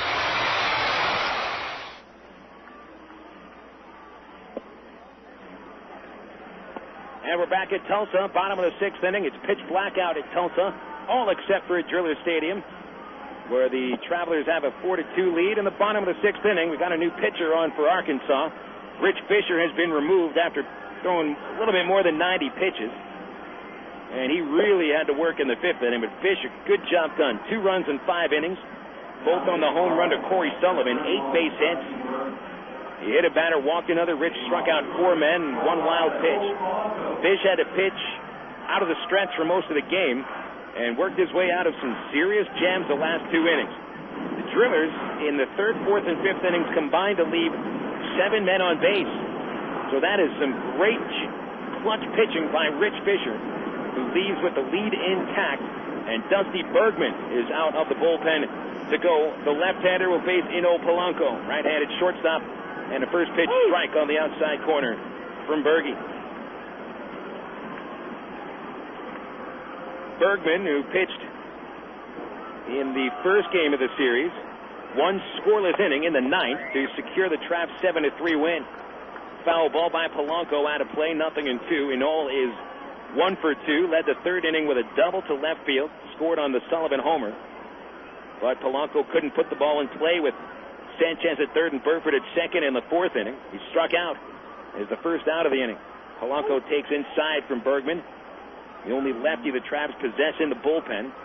Bergman, a 5-win, 3-loss record. His ERA is 3.71. Tonight, his 41st appearance of the season, which is most on the active Traveler roster. Joe Peralta pitched in 47 games before getting his promotion to Salt Lake. 89 2/3 innings for Berge, 95 hits, 6 of them homers, 27 walks, and 64 strikeouts. Third year in a Trav uniform. Bergman's 1-2, a changeup low. 2 balls, 2 strikes. Dusty, 6'4", 200 pounds, 25 years of age, out of Carson City, Nevada. And a critical role here, middle relief in a tight game. Polanco skies it to right field. Gorneau 2 steps back. He's there, and there's 1 out. Trap fans, Clunker Car Night comes up this Tuesday at Ray Winder Field. A Clunker car given away every single inning. Given the Clunker cars away through 2 different ways. Through the Villa Italian Restaurant Golden Corral bingo cards you get when you come into the ballpark. You can also raise your chances to win that car by purchasing a couple of Travelers scorecards. Only $2 to get that scorecard. Plenty of great baseball information inside the scorecard. Joffrio on a foul ball at the plate. He's 0 for 2 and falls behind 0-1 on Dusty Bergman. Now you can pick up discount coupons to get into the ballpark for $2 on Clunker Car Night next Tuesday. And I'll run down where you can pick up those discount tickets at the following dealerships: Bale Honda, Landers Ford North, Pinnacle Ford, Crane Chevrolet, Chenal Parkway Buick GMC, Northland Hyundai, and North Point Nissan. There's some more in a second. The 0-1 is outside, 1 ball, 1 strike on Dusty's fastball. Traps 4, Drillers 2. Bottom of the 6th inning, and 1 away. The base is empty, so Bergman working from the windup. Dusty steps and delivers the pitch. Fastball off the inside corner, 2-1. Other dealerships to get those $2 discount coupons: Guatney Chevrolet, Little Rock Dodge, Sherwood Pontiac, North Point Ford, Riverside Acura Subaru, and Russell Chevrolet. 2-1 is outside, 3-1. And it's also Exxon night, so you can pick up $2 discount coupons at any Little Rock area Exxon station. And that's just as good as the Clunker car ticket. 3-1 pitch. Joffrion slaps it towards shortstop. Speck charges. Nice glove on the run. The throw is in time. 2 outs. Back to the top of the Tulsa order, and Cory Sullivan. And hey, everybody loves animals. Don't you love animals? We love animals at Ray Winder Field, especially cats. Being that we've got cats living underneath the ballpark. The next Wednesday is Humane Society night. You can help out the local Humane Society by donating 2 cans of pet food, and that'll get you into Wednesday's game for a $2 discount general admission ticket and make you feel all warm and fuzzy inside. Sullivan slaps the ball foul out of play. Cory is 1 for 3. Third inning home run to right field that puts the Drillers ahead 2-zip. Tulsa has come close to scoring since then, but they've left 5 men on base, actually 7 men on base since the Sullivan jack. Lefty on lefty here. Bergman's pitch rolled over the mound. Second baseman Smith, long way to run. Off balance throw on the money. Nice play by Casey Smith to end the 6th inning. 3 up, 3 down for Dusty Bergman. That'll send us into the 7th inning. Arkansas 4 and Tulsa 2. That's your score after 6 on FM 101.1 The River. When Mac told me about BC Powder, I had no idea it would start a 20-year friendship. Yeah, I remember Tim laying on the locker room floor. It was my first televised wrestling match. You were the referee. A lot of help you were. I got tossed in the 3rd row of seats. Yeah, now that's a BC moment. My back was sore, neck was sore, shoulder was hurt, and you said, "Here, kid, here's a BC." Yeah, BC works quick. It'll get you back on your feet to do it all over again. BC is the best-kept secret in wrestling. Not anymore. BC Powder. Share the relief. Use as directed. It's toaster time anytime this month at Sonic, because Sonic offers their full menu all day. Choose from our Chicken Club Toaster Sandwich, our Bacon Cheddar Burger Toaster, or our 3 Breakfast Toaster Sandwiches. Made with egg, cheese, and your choice of sausage, bacon, or ham. All on thick, delicious Texas toast and made after you order it. So now when you drive into Sonic, you can get a toaster sandwich for breakfast, lunch, or dinner. Whatever you want, whenever you want. Only at Sonic. Hello, Dental Group. Ms. Cole? Sounds like a nasty toothache. Aren't you on vacation? Camping. Well, for temporary relief until you see the dentist, get Maximum Strength Ambisol. Ambisol? The same pain reliever in the same strength the dentist rubs on gums to start relieving pain on contact. Oh, really? You can't get stronger pain relief without a prescription. Use only as directed. Ambisol? Yes, Miss Cole. Maximum Strength Ambisol. Dentist strong, so the pain is gone. Meet Bob, the carpenter. He's smart, he's a pro, and he wants the best for his family. What does he do? Join the union. Bob knows that a union carpenter maximizes his earning power, gets family insurance, and a pension plan he can count on. Plus, a union carpenter has access to union training, learning new skills, and advancing his career. Carpenters, pile drivers, floor layers, and millwrights. Join now and start enjoying the benefits. Call the Arkansas Regional Council of Carpenters at 501-568-2500 for more information.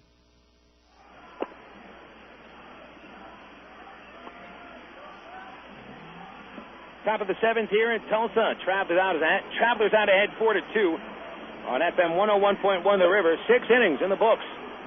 Pretty good pace to tonight's ball game. 4 runs, 5 hits, and an error for the Travelers. The Drillers at 2 runs on 8 hits and 1 error. New pitcher comes on for Tulsa. Left-hander Mike Bumate joins the game. Bumate relieves the starter Travis Anderson, who was brilliant in the first 3 innings, struggled in the middle 3. 6 innings, 4 runs, 3 of them earned, allowing 5 hits, couple walks, a hit batter, and 6 strikeouts. Anderson tossed 2 wild pitches and stands to be the loser. Kenny James, the first batter to face Bumate, now batting right-handed. He'll pop out of play for a strike.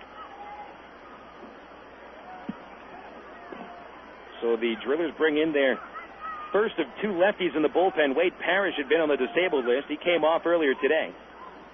So that's 2 left-handers in the Drillers' pen. The 0-1, flied high to right field by James. Hit it well, but not enough. Piedra close to the line makes the catch. Normal depth outfield, 1 out. Jake Weber up next. The Driller bullpen is a very, very good bullpen. Driller pen is about 311. The earned run average for the Tulsa pen is over a full run less than the starting rotation's earned run average. Bumate, a big reason for that. Jake Weber, the batter, swinging at the first pitch, a pop up into the third base seat, second deck. Strike 1. Jake 1 for 3, followed James's 5th inning RBI single with a single of his own. Weber made it to third base and got stranded there. Bumate to the windup.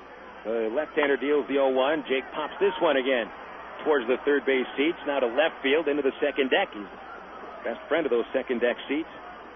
0-2 count. Bumate spells that name B-U-M-A-T-A-Y. Bumate. Great name, especially for a hockey player. 3 wins, 1 loss, a .272 earned run average.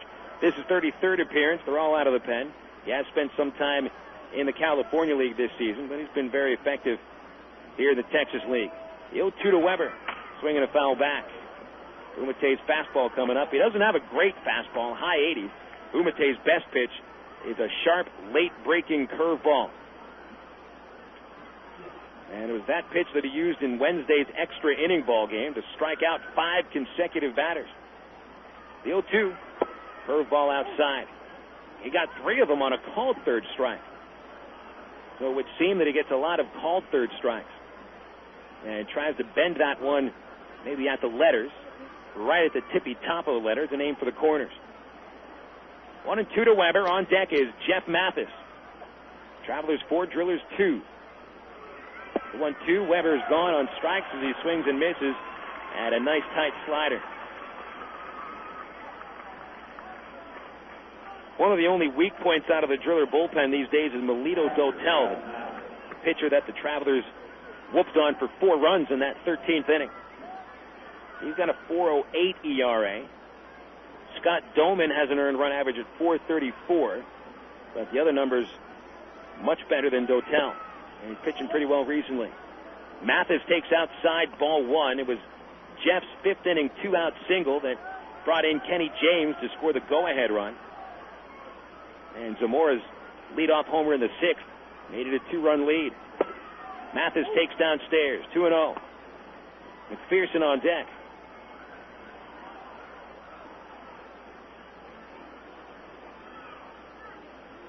Jeff was 0 for 5 in the 13-inning game on Wednesday. This pitch hit in the air to right field. High, towering fly ball. Shallow depth. Piedra is there, and the inning is over. 3 up, 3 down. First time the Travs haven't scored since the 3rd inning. Stretch time at Driller Stadium. Arkansas 4, Tulsa 2. Good game tonight on FM 101.1 The River. Hey, what's up? This is Lala, and welcome to Coke FM, bringing you the hottest new sound. The real can be bought and sold, taught and told. The boy tried to keep it, but he lost his soul. On the road to the riches, he lost control. About the eye of a needle, I was often told. If you stand for nothing, you're far from gold. And your actions all is told. This is Lala at Coke FM, keeping it real with the cool taste of Coca-Cola. You got an appetite, a taste that you can savor. Something different tonight, irresistible flavor. Our chicken on the barbie, fish of the day. The Outback Grillers will blow you away. Outback Steakhouse, it's just right. Outback Steakhouse. No rules, just right. He's a maniac, a monster, and a murderer. He knows all the tricks of the serial killer's trade because he learned from the best. The Apprentice, the terrifying New York Times bestseller by Tess Gerritsen, author of The Surgeon. Iris Johansson says The Apprentice is an adrenaline rush from start to finish. And People magazine warns, leave the lights on and lock the doors before you read it. The Apprentice by Tess Gerritsen in Ballantine paperback. And don't miss Tess Gerritsen's new hardcover, The Sinner. The Electric Cowboy is open Wednesday through Sunday at 7:30. Wednesday, Ladies' Night. All ladies entering before 10 receive a $5 cash gift, plus dance lessons and a 9-ball pool tourney. Thursday features crazy cash games, dance lessons, and specials on pitchers and long necks. Friday night has special long necks until midnight, and Saturday's early bird long neck special lasts until 9:30. Then we wrap it up Sunday with an 8-ball pool tourney and $50 cash to the best karaoke singer. The Electric Cowboy off I-30 at the Chico Road exit.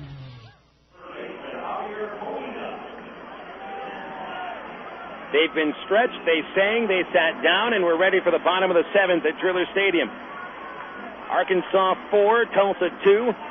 Travs have led ever since the 5th inning. A 2-run rally. Arkansas just went scoreless in the top of the 7th. Dusty Bergman back for his 2nd relief inning. A strike to Javier Colina to start it off. Bill Elson with you tonight live on the River. Tape delayed tomorrow on the radio, that is. You can tune into the broadcast live on the Travs website, Travs.com. Bobby Jenks, the starter for Arkansas tomorrow, a 5-1 record. Travs have won each of his last 6 starts. Pitch outside, 1 ball, 1 strike. I was talking to Bobby about that yesterday. He knows it. It's actually, we're talking about how he's grown as a pitcher. The first thing he said, Phil, we've won every start I've made since I came off the DL. There's a strike to Colina at the knees. Good pitch. Colina 1 for 3. Holliday and Piedra next up. Well, Bobby taking the attitude that he's a stopper for this team. And Bobby's been the most consistent pitcher on this team for these days. Irvin Santana yesterday did not have his good stuff. He was inconsistent. Fisher's been inconsistent pretty much all year. Eric Sears start to start, not sure what you get. Mike Burnett has been consistent recently. 1-2 to Colina. Pitch in the dirt. Split-fingered from Bergman. Maybe too much split, not enough finger. 2 balls, 2 strikes.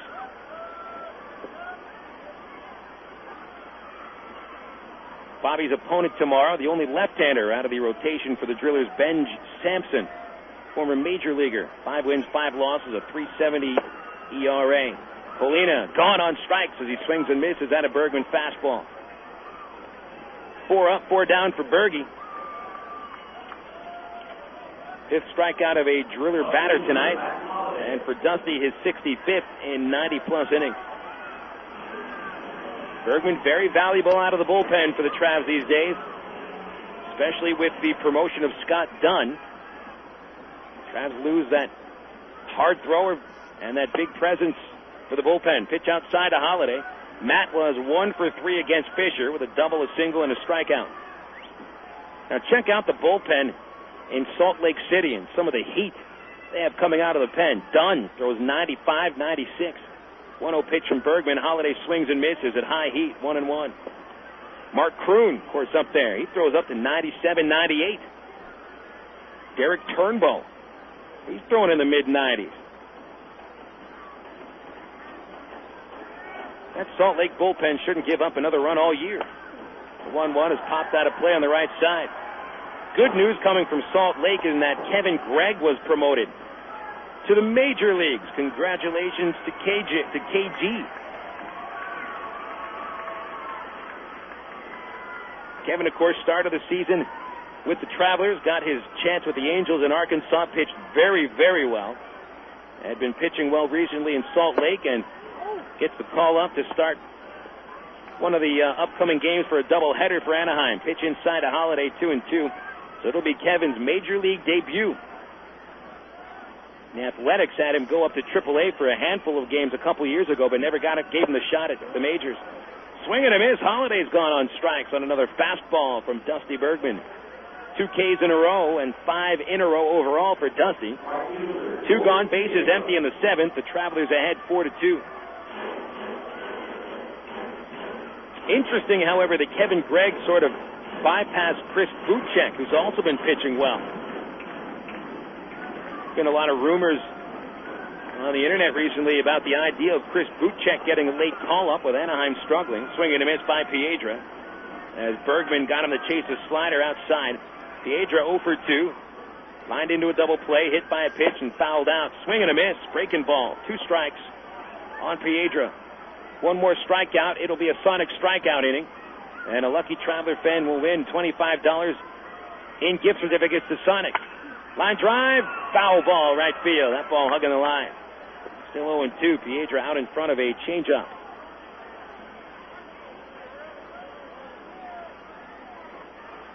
I think the thing about Gregg getting the promotion of the majors, it's going to be a one-time deal. He'll get to start that game for the Angels and then probably get sent back to the Stingers. With Buchek, the Angels want to keep him up if they bring him up. Piedra, high drive deep to right field. That ball is gone. Just out over the fence to the 340 sign in the corner. Bergman made a mistake on 0-2, and Piedra makes him pay.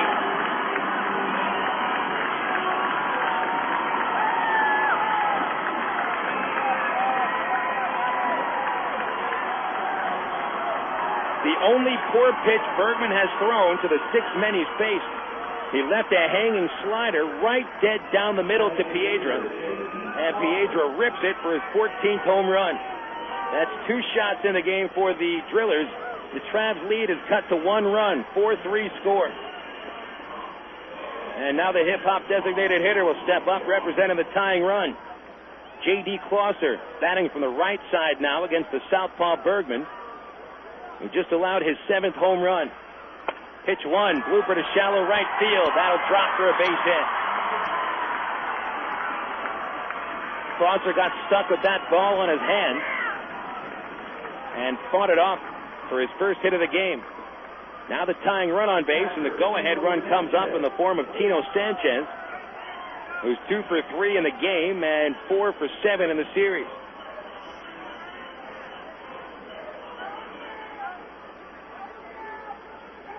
Bergman chatting with Jeff Mathis out there on the pitcher's mound. Dusty had dominated the Drillers of the first 5 batters. The last 2 outs came by the way of strikeout to start the 7th inning. He had Piedra 0-2 before hanging that slider. And now the tying run on base. Sanchez will step in from the right side. Pitch one from Bergman. Ball one. Just missed the outside corner. Sanchez popped out of the second. Went off the fourth with a bloop single to center. Almost drove in a run in the fifth inning with a single to right field. But Marv Foley held the runners. 1-0. Bergman's pitch hit over the mound. Shortstop Speck makes a play behind the bag. Nice flip to Smith at second for the force out to end the inning. The Drillers get one run back. 1 run, 2 hits. The homer for Piedra. And a man left on base. Travelers 4, Drillers 3. Tight game goes to the 8th inning on FM 101.1 The River. Tractor trailer accident, Gary Eubanks and Associates. Tractor trailer injury, Gary Eubanks and Associates. Tractor trailer investigation, Gary Eubanks and Associates. Tractor trailer settlement, Gary Eubanks and Associates. Tractor trailer litigation experience, Gary Eubanks and Associates. At Gary Eubanks and Associates, an experienced trial lawyer will handle your tractor trailer case. And as always, we'll win your case, or you don't owe us a dime. Now that the baseball season is here again, moms everywhere begin scouting for a cool, delicious recipe that won't take extra innings to make, like Del Monte's Quick 3-Bean Salad. Simply combine a can of Del Monte cut green beans, a can of Del Monte wax beans, a can of kidney beans, and a 1/4 cup of chopped red onion. Toss it together with some Italian oil and vinegar salad dressing, and you've got a quick score. Del Monte steps up to the plate with simple mealtime solutions that will have you saying, hey, I can do that. Look for Del Monte vegetables at your local Harvest Foods. Harvest Foods, an Arkansas company serving Arkansans. Hey, it's summertime, all right, and all that summer sun and heat you're taking in right now can really dry out your lips. So here's a little tip to help keep lips moisturized and protected. Chapstick Lip Moisturizer. That's right, Chapstick Lip Moisturizer's got SPF 15 and 10 moisturizers, like aloe and vitamin E, to moisturize summer-dried lips and help keep them feeling great. Because summertime is chapstick time, too. Use as directed. Jane Wood of Seneca Falls, New York, has rediscovered Breck shampoo. Here's what she wrote. I am so excited Breck is back. When I saw the familiar gold bottle, I couldn't believe my eyes. That Breck scent brought back so many wonderful memories. Growing up in the 70s, my mother and I used Breck. Our salon had a glass case filled with the gold bottles. I thought it was liquid gold locked in that case. Finally, that shiny, soft, manageable hair I had as a child is back. Sincerely, Jane Wood, proudly a Breck girl again.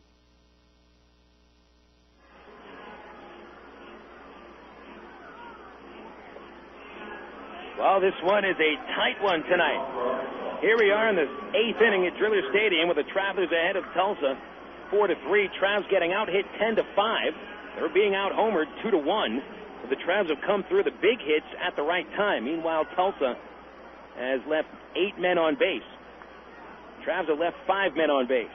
Dallas McPherson leads off the 8th inning. Mike Bumate throws a fastball high as Dallas 1-0. Bill Elson with you on the ball game here. Travs looking to get back to within a game of Tulsa, where they were stationed before yesterday's loss, the 1-0. Dallas swings, foul back, strike one. Dallas is 0 for 1. Sent a ball to the track in the 2nd inning.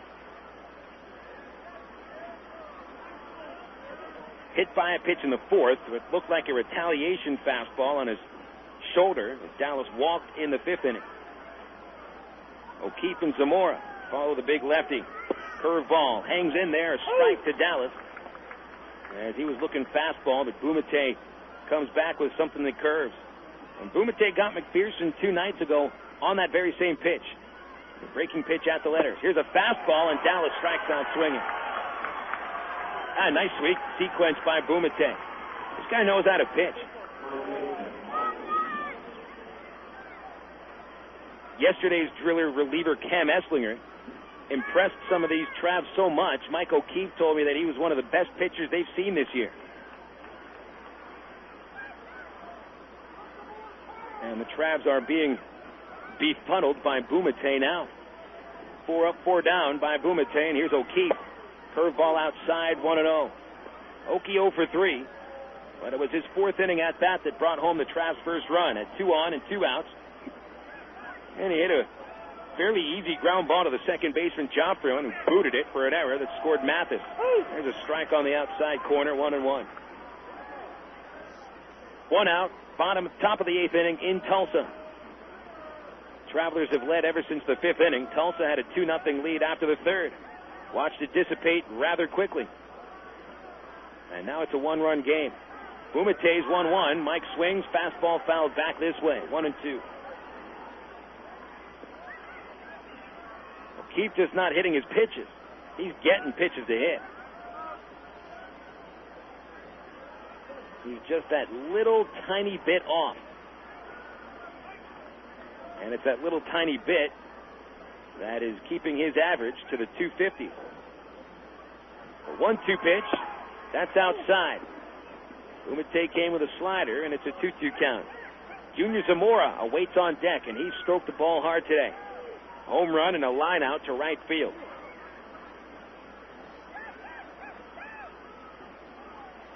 Lefty on lefty here. That's where Bumate really pitches well. 2-2 curveball, and that just missed inside. Bumate shows a little emotion not getting that strike call. He looked pretty upset with the call of home plate umpire Angel Campos, who's had a fairly good day.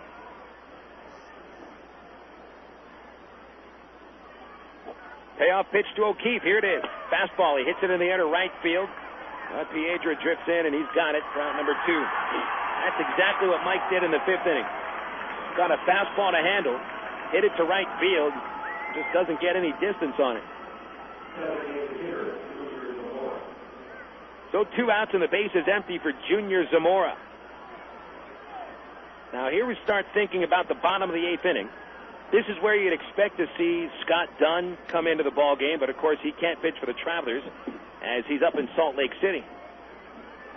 First pitch, Zamora swings and misses, changeup, strike 1. So who pitches the 8th inning for the Travs? Do you bring in Steve Andrade? Does Ty Boykin let the closer go 2 innings? Does he throw Scott Schneider, who's pitched well in some late inning spots? Junior blooper, shallow center, shortstop there. Polanco has it. And the Travs down in order in the 8th inning. 6 men face Bumate. 6 men succumb to Bumate. We go to the bottom of the 8th inning.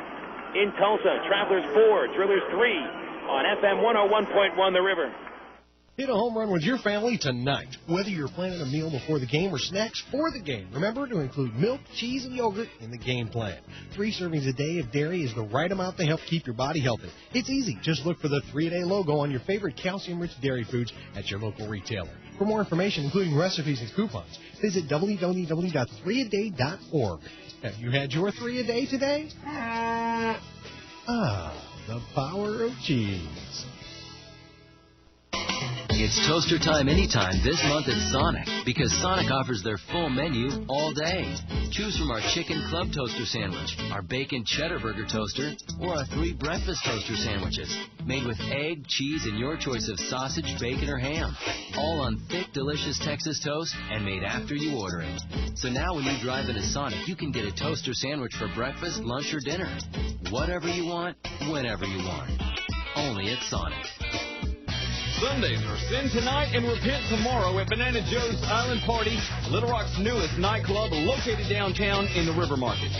Sunday Sin Night features $2 domestic beer, contest featuring color TV giveaways, and a free buffet from 9 until 11 p.m. when you sign up for a Sin card. Plus other specials on Monday, Tuesday, and Wednesday nights. Banana Joe's any night of the week at 300 President Clinton Avenue in the River Market. Fans, if you haven't been to an Arkansas Travelers game lately, you don't know what you're missing. Shed Spray Country Crock invites you and your family to get out and see the Travs. You can bring the whole family for Country Crock Family Thursday. Travelers fans who bring an original cash register receipt showing purchase of any Shed Spread Country Crock product will receive up to 6 free admissions for any Thursday home game. Hurry! This offer ends August 14th. Offer subject to ticket availability. Country Crock. Bring it home.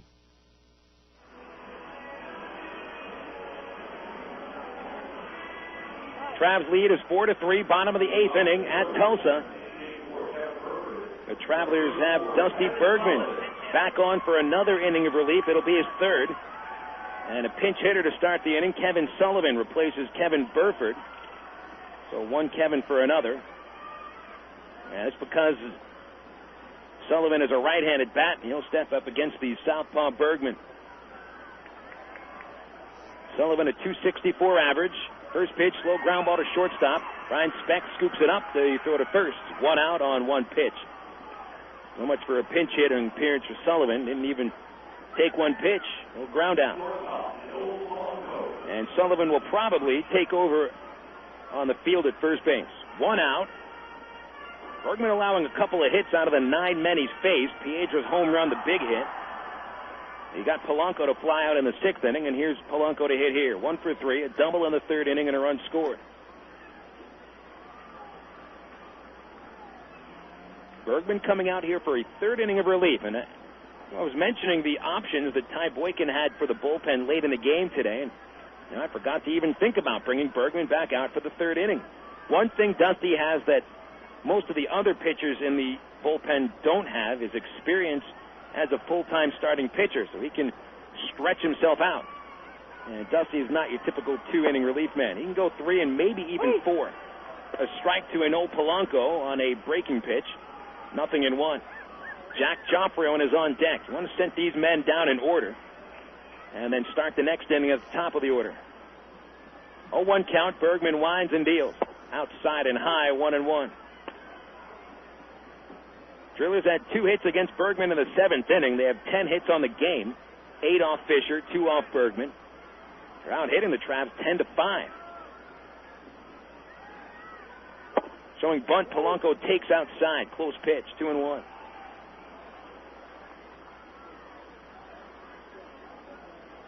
Now, Ty Boykin can't really afford to bring in a right-hander to face Joffrion because Sullivan is on deck. He's left-handed.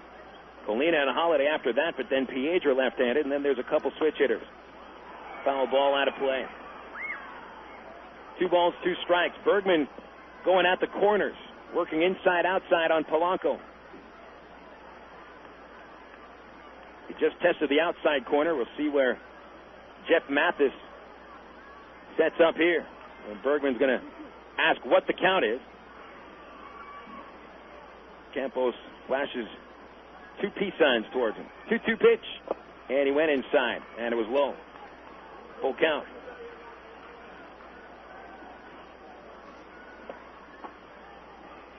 You know, there's 2 ways to let someone know that there's 2 balls or 2 outs. Either show him the peace sign or flash him the evil eye. I'd rather get the peace sign. Full count, big pitch from Bergman here. He throws, chops slowly towards shortstop. McPherson charges across from third base. On the run, the throw on the money. Good throw by McPherson. And Dallas hadn't had to make a play in some time. Last time Dallas even threw the ball was in the 1st inning when he overthrew first on Sullivan's grounder. And that was a close play at first base. A little bit of shouting from the Drillers' first base coach, Darren Cox, at the umpire. He thought that Polanco had beaten the throw. Jack Joffrey on the batter, 0 for 3, swing and a miss. Change up, first pitch, strike 1. A couple ground outs for Joffrey and a strikeout. Joffrey struck out in the 4th inning with a couple of runners at 2nd and 3rd base. Bergman's 0-1. That's a corner strike. Fastball on the outside corner, 0-2. 4-3 lead for the Arkansas Travelers, last of the 8th inning. 2 outs, base is empty. Bergman looks to put these Drillers away here in the 8th. The pitch to the back screen. Dusty tried to throw high and outside with a fastball and lost the grip on it. A ball and 2 strikes to Joffrion. Dusty steps back, kicks and throws. High and outside with a fastball, 2-2.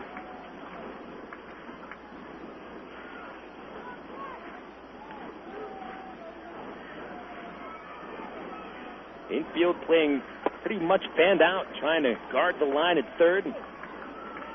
Play deep on the middle infield. Pitch low from Bergman. That runs the count full.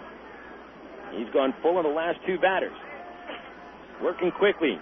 Bergie's payoff. Swing and a miss. Got him on the fastball, and the inning is over. 3 up, 3 down in the 8th inning, sending us into the 9th at Tulsa. The Travelers 4, the Drillers 3. You're listening to Traveler Baseball on FM 101.1 The River. Miller time. It's time to tuck the sun in and give it a goodnight kiss. Miller time. It's time to put the 9 to 5 back on the shelf. Miller time. It's time to wear the night like a cape and break out the Miller Lite. It's time for real time. At a place called Miller Time. Miller Lite, Miller Brewing Company, Milwaukee, Wisconsin. Live responsibly. The biggest event of the baseball season is back.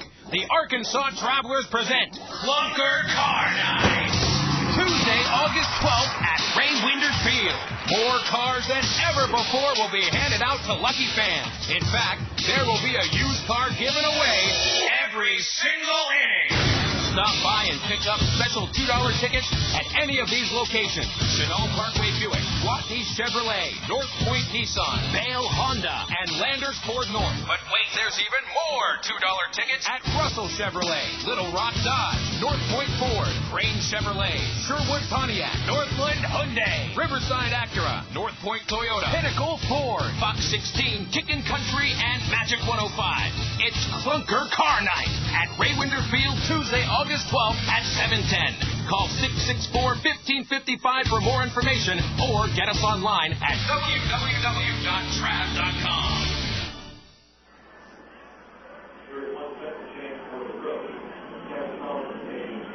8 innings in the books in Tulsa. The total's after 8. Travelers 4 runs, 5 hits, and an error. The Drillers 3 runs, 10 hits, and 1 error. Final inning here, hopefully. Bill Elson bringing you the ball game live tonight on FM 101.1 The River. James Garner back at the studio. Nick Gourneau will lead off the 9th inning against Mike Bumate, who was just about to throw the first pitch of the inning when he was instructed to step off the rubber by the umpires. Now Bumate allowed to throw, and he obliges with a strike on the outside corner to Gourneau. The bottom third of the Trav order against Bumate. He's faced 6 batters, set them all down. 3 flyouts to right, 1 pop out to short, and 2 strikeouts. Gourneau takes downstairs. 1-1 to the Traveler right fielder. Gourneau a single out of 3 at-bats, 1 run scored. His 5th inning leadoff single was the first Trav's hit tonight. Bumate's 1-1.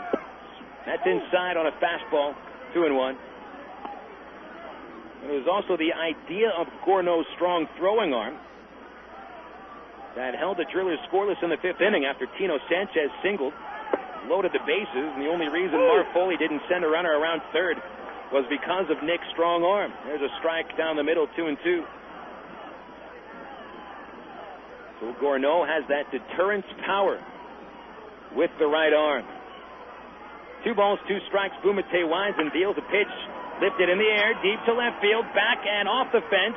Gourneau will round first and slam on the brakes as Holliday plays it perfectly and gets in at a second. A single off the fence for Nick Gourneau, his 9th hit of the series in 18 at-bats. He's hitting .500 in this series.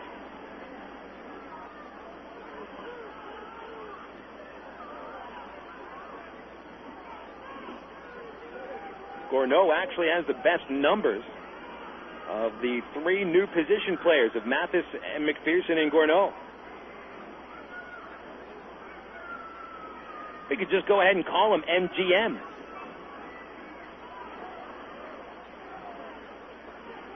Mathis, Gourneau, McPherson. Brian Speck, the batter, he has struck out in all 3 at-bats tonight.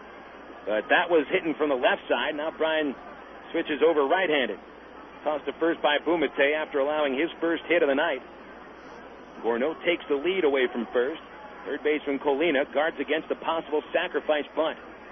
Is Speck going to bunt? He squares around and bunts it back to the screen, strike 1. Travis Anderson was the starting pitcher for the Tulsa Drillers. Retired the first 11 batters consecutively, then walked Jeff Mathis in the 4th. Jeff would eventually score on a fielding error by Jack Joffrion. Gourneau had the first hit in the 5th inning. He scored on a Kenny James 2-out single.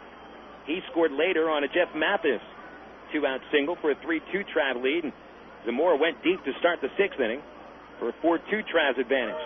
Speck showing bunt. It's a pitch out. The runner holds. Drillers scored their first 2 runs on a 2-run jack by Cory Sullivan in the 3rd inning. The last Driller run came in the 7th. George Piedra's solo shot, his 14th of the season. That'll show you how much the Drillers rely on the home run. They haven't come through with an RBI hit that isn't a home run tonight.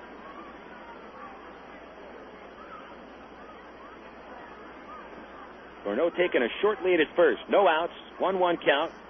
Speck gives away the sac bunt now and chops at it. He missed. He fouled it off the plate.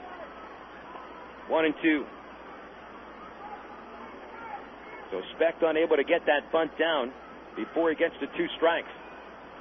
Will Ty Boykin keep the bunt on? An experience from this year, it doesn't seem like Tyrone keeps the sacrifice bunt on a 2-strike count very often. And that sometimes pays off. As even if Speck hits a ground ball on the right side, that has the ability to get Gorneau to second base. But this is really not a situation for a hit and run. The 1-2 pitch, swing and a miss. Speck strikes out 4 times. That one on a curveball by Bumate, his 3rd strikeout. And pretty poor offensive night for Brian Speck. 98 strikeouts on the season, and in this series, Speck has come to the plate 16 times and struck out 11 of those at-bats. He has knocked in 3 runs in the series, so it's not all doom and gloom for Brian, and he's playing a pretty slick shortstop tonight. So his value is certainly taken into account in this 4-3 Arkansas lead. 1 out, top 9. Casey Smith takes upstairs, ball 1. Casey 0 for 3. 2 ground outs to short, 1 line out to right. Let's see, when we get to the bottom of the 9th inning, still not sure who'll come in to pitch. I'm guessing it'll be Steve Andrade. I can't see the bullpens from the vantage point of the press box at Driller Stadium, so I don't know if anyone's warming up. You can only estimate. The 1-0 to Smith. Fouled back on a breaking pitch. A 1-ball, 1-strike count to the Travelers' second baseman, who's also had a fine game in the field. Well, whomever comes out to pitch for Arkansas in the 9th inning will come to the top of the Driller order. Cory Sullivan, Javier Colina, and Matt Holliday. And then Piedra and Clauser. Each of them with at least 1 hit in tonight's game. And also each of them with at least 1 home run in the series. Toss over to first base. Checking on Gorneau. He's back in safely. Nick led this 9th inning off with a single off the left field fence.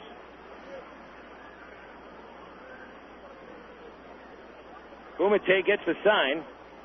Smith hitting from the right side. Catcher sets up on the inside corner. Bumate's pitch fouled back. Not where he wanted it. The fastball at the letters. And Casey just barely got a piece. He's waiting back on a breaking pitch. 1 ball, 2 strikes.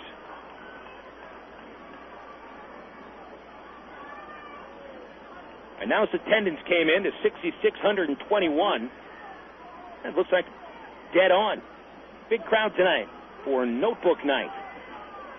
Hope these kids can get some autographs in those notebooks. Are they really going to use them to take notes?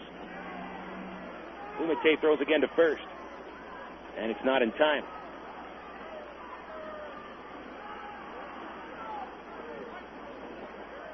They could change the name from Notebook to Doodle Book.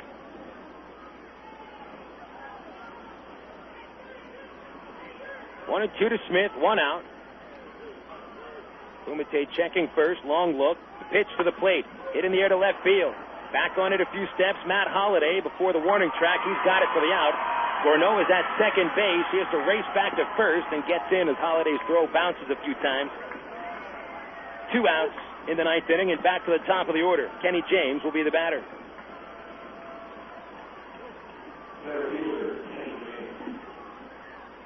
We'd like to get that 1 more run to give whomever pitches the 9th inning a little bit of a cushion.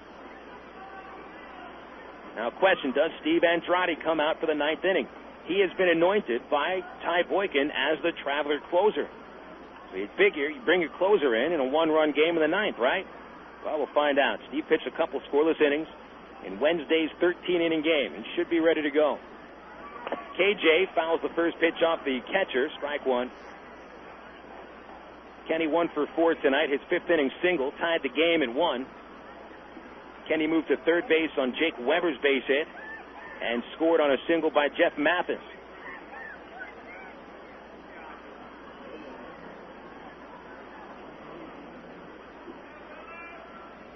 Bumate takes some time behind the pitcher's mound. Plays around with the rosin bag. And now toes the slab. All 6 feet of him, 170 pounds. Bumate pitching very well. He set down 8 of 9 batters. An 0-1 count to James from the right side, bat on his shoulder. He watches Bumate throw to first base weekly. Just a little show-me toss, letting Gourneau keep thinking about the pitcher's move to first. And Bumate climbs the mound again. Gourneau has not been taking a big lead, at most 4 steps. Pitcher shouldn't even be worrying about him. Another throw to first. Well, he's thinking perhaps hit and run. But with Bumate striking out as many batters as he has, 8 of them in this series, that doesn't leave much of an opportunity for hit and run. 0-1 count. Bumate lifts the leg and throws to first base again. That's 3 times in a row.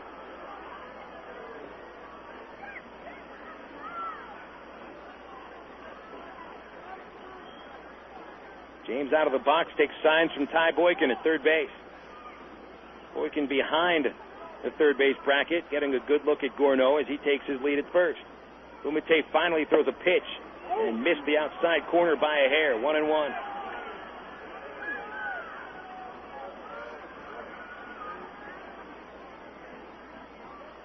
Trapped ahead by a run. Seems that it's been in this ball game that if the Travs don't score a run, they usually don't get a man on base. 3 up, 3 down in the first, second, third, 7th, and 8th innings. Didn't score. They had men reach base in the 4th, 5th, and 6th and tallied a run each inning. Gourneau running, a hit and run ball. It's fouled into the third base dugout and scatters the dugout. Junior Zamora and Dallas McPherson trying to get out of the way of that.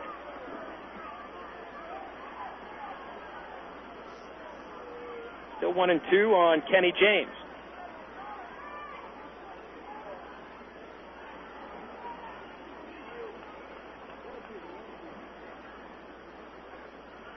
Bumate slowed this game down. Takes his time on the pitcher's mound. He's not working quick. Count 1-2. He goes to the stretch. James awaits. He's choking up. The pitch is high. Ball 2.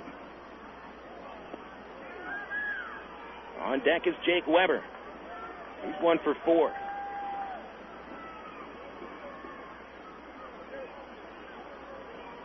A lot of room on the right side of the infield with Sullivan holding Gourneau on base. He was running on the third pitch of this at-bat. See if he's taking off on a 2-2 count. Bumate paying him a little bit of mind. Throws a pitch inside. It almost hit Kenny on the wrist. He danced out of the way. Full count. And now Gourneau can run.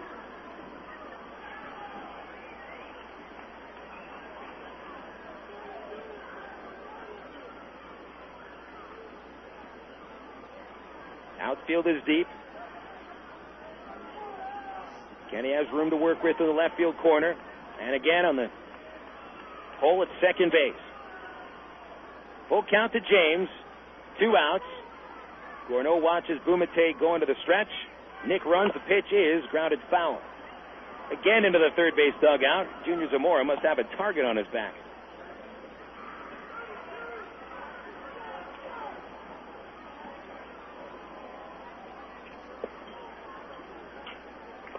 This is the hardest Bumate has worked for a batter all game. Next pitch will be the 7th. And he steps in with that shiny black Carolina Club bat. Waves it back and forth, rests it on his right shoulder. Bumate sets and throws. Fastball loops over the first base from the right field. Base hit. Gourneau heads to third base, and he'll get in with no throw. Kenny James hit that ball about 2 miles an hour over the first baseman. A cheapie for KJ, and we'll take that. His second base hit will set up Jake Weber for an RBI opportunity. Well, Weber struck out against Bumate in the 7th inning on 5 pitches, got him on a slider. And now the pressure really on Bumate. The left-hander set down the first 6 men he faced in the 7th and 8th innings. Corneau led the 9th inning with a single off the left field fence. And Bumate then struck out Speck, got Smith to fly to left. And Kenny singles to right field. So Weber steps up 1 for 4. The base hit came in the 5th inning, a single to right field. He's grounded out, popped out, and struck out. 4-3 lead for the Travs that could use this run. Bumate's pitch, swing and a miss. Weber's bat just a little too short. It looked like he didn't swing under the pitch, didn't swing over it, but swung beside the pitch.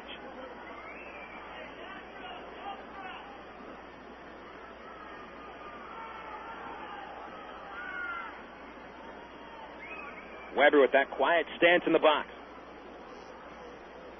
Even footing, even balance. Good-looking swing every time he takes it. The 0-1, that's a check swing. High and outside goes the fastball. Appealing on the check swing, first base umpire Todd Titchener says he did not go. 1 ball, 1 strike.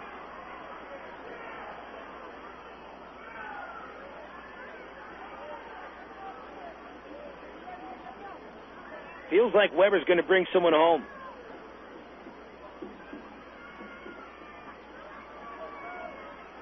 They're shading him towards left field. They're going to pitch him outside. A 1-1 count. Bumate deals. Curveball lifted to right center field. That's going to fall in. A base hit. Here comes Corneau to score. James to third base. And Weber puts the Travs back up by 2 runs on a 2-out RBI single. RBI number 53 for Weber. And the Travs strike back another 2-out run. Of the Travs' 5 runs today, 4 of them have come in a 2-out situation. Boy, Bumate was aiming for the outside corner with a breaking pitch, and he threw that pitch right down the middle.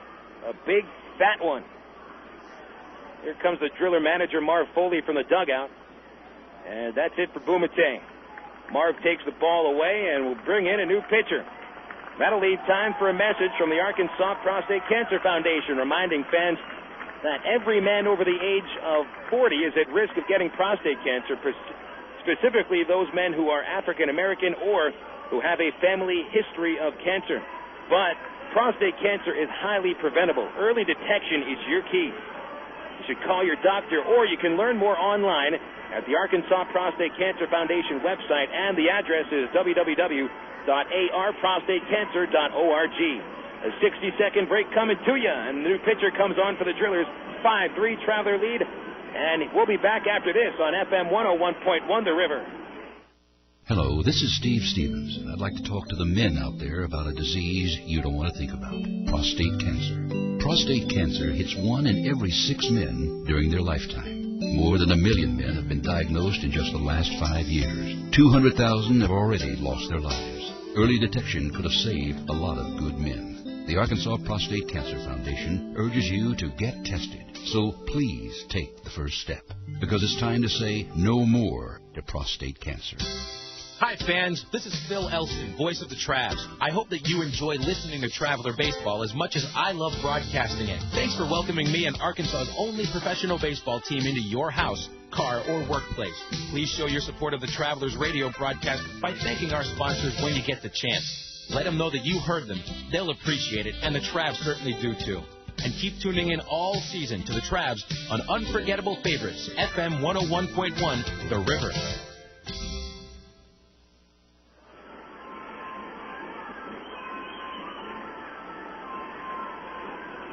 Back at Driller Stadium, Phil Elson bringing the ball game live on FM 101.1 The River. The Travs have brought 1 run across the plate in the top of the 9th inning to put the lead out to its max so far tonight. 2 runs, 5-3 the score. The Travs have chased the left-hander Mike Bumate, and Melito Dotel comes on in relief. Dotel, the losing pitcher in Wednesday's 13-inning affair, allowed 4 runs on 5 hits in 1 inning of work. And he's been having some problems. His earned run average has jumped to .408, 3 wins, 6 losses. This is 44th appearance. Right-hander from the Dominican Republic.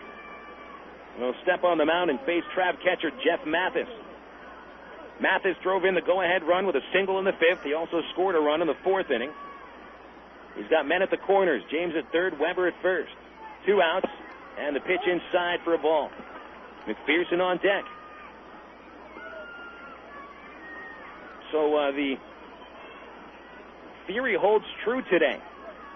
It's a theory I came up with, and here in the 9th inning, noticing on my scorebook, when the Travs have got a man on base in an inning tonight, they've brought at least 1 run home. Mathis sends a high fly ball to left field. Matt Holliday measures it in front of the warning track with room. He's got it, and the inning is over. Arkansas able to tally 1 run on 3 hits. 2 men left on. That's insurance for the bottom of the 9th inning. Travelers 5, Drillers 3. Back after this on FM. It's toaster time anytime this month at Sonic, because Sonic offers their full menu all day. Choose from our chicken club toaster sandwich, our bacon cheddar burger toaster, or our 3 breakfast toaster sandwiches, made with egg, cheese, and your choice of sausage, bacon, or ham. All on thick, delicious Texas toast and made after you order it. So now when you drive into Sonic, you can get a toaster sandwich for breakfast, lunch, or dinner. Whatever you want, whenever you want. Only at Sonic. Synonymous. Words alike in significance and meaning, like summer and baseball. Baseball and Ray Winder Field. Ray Winder Field and hot dogs. Hot dogs and Coca-Cola. Yes, Coke is joining the Travs All-Star lineup this summer right alongside the future Anaheim Angels wearing the Travelers uniform. Enjoy the best value in family entertainment in Central Arkansas. Ray Winder Field, the Arkansas Travelers, and Coke. 3 summer classics. Call 664-1555 or visit our website at travs.com. Good morning. Good morning. Welcome to this focus group. What a lovely bunch. Are you sure they can't see us behind this window? There's a mirror on the other side, genius. Hey, chill out. What, are you nervous or something? No, everybody loves us. We're the phone company. Now, tell me, which directory do you use? Yellow Book or the other book? Yellow Book. Yellow Book. And you, miss? Yellow Book. That's where I found my plastic surgeon. They're picking the wrong book. What if Yellow Book starts to advertise? More people choose Yellow Book, not the other book. Call 1-800-YB-YELLOW. Your home for Travelers Baseball. FM 101.1 The River. KDRE. North Little Rock, Little Rock.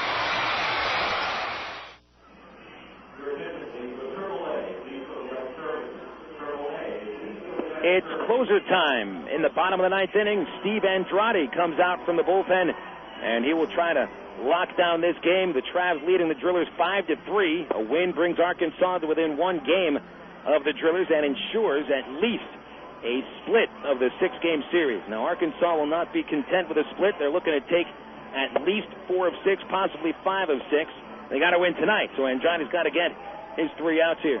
Andrade replaces Dusty Bergman, who went 3 very strong innings, allowing the home run to George Piedra. That's the only run he allowed. 1 run, 2 hits, no walks, and 3 strikeouts for Bergman. Very effective out of the pen. So Andrade takes over for the 9th inning. He's going to look for the save. It is a save situation with Arkansas leading by 2 runs. Andrade newly anointed the closer with the promotions of Joel Peralta, Mark Kroon as well. He was anointed the closer even before Scott Dunn came back here. With Dunn out of the mix, Andrade really seems to be the only Trav that would be trusted right now with a lead in the bottom of the 9th inning, and it's not to take away from the work that Scott Schneider, Ryan Cummings, Bergman, of course, as well, and Brian Rogers have given.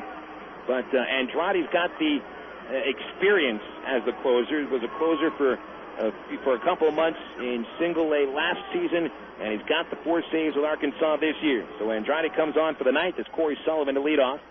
Steve, 5 wins, 1 loss, a 2.87 ERA. 33rd appearance of the year. Strikeout machine. 68 strikeouts, 47 innings. Mostly on curveballs. There's a fastball, and Sullivan fouls it back right into the crowd microphone. Strike 1. Cory is 1 for 4. The Driller center fielder reached on an error in the 1st inning when Dallas McPherson threw away his grounder. 2-run homer in the 3rd inning that put the Drillers ahead 2-zip. Since then, he's popped out and grounded out. Right-hander Andrade stretches and throws. Fastball fouled off left side. So Steve has come with 2 fastballs. And the Drillers swinging a little bit late. At least Sullivan is. Sullivan seems to be a guess hitter. You can just tell by how late he swings on some fastballs. He does have a quick bat.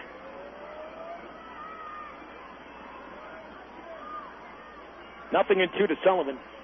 Andrade's pitch, fastball outside. And even though that got behind the catcher, pretty good pitch for Steve to throw. Came with 3 consecutive fastballs.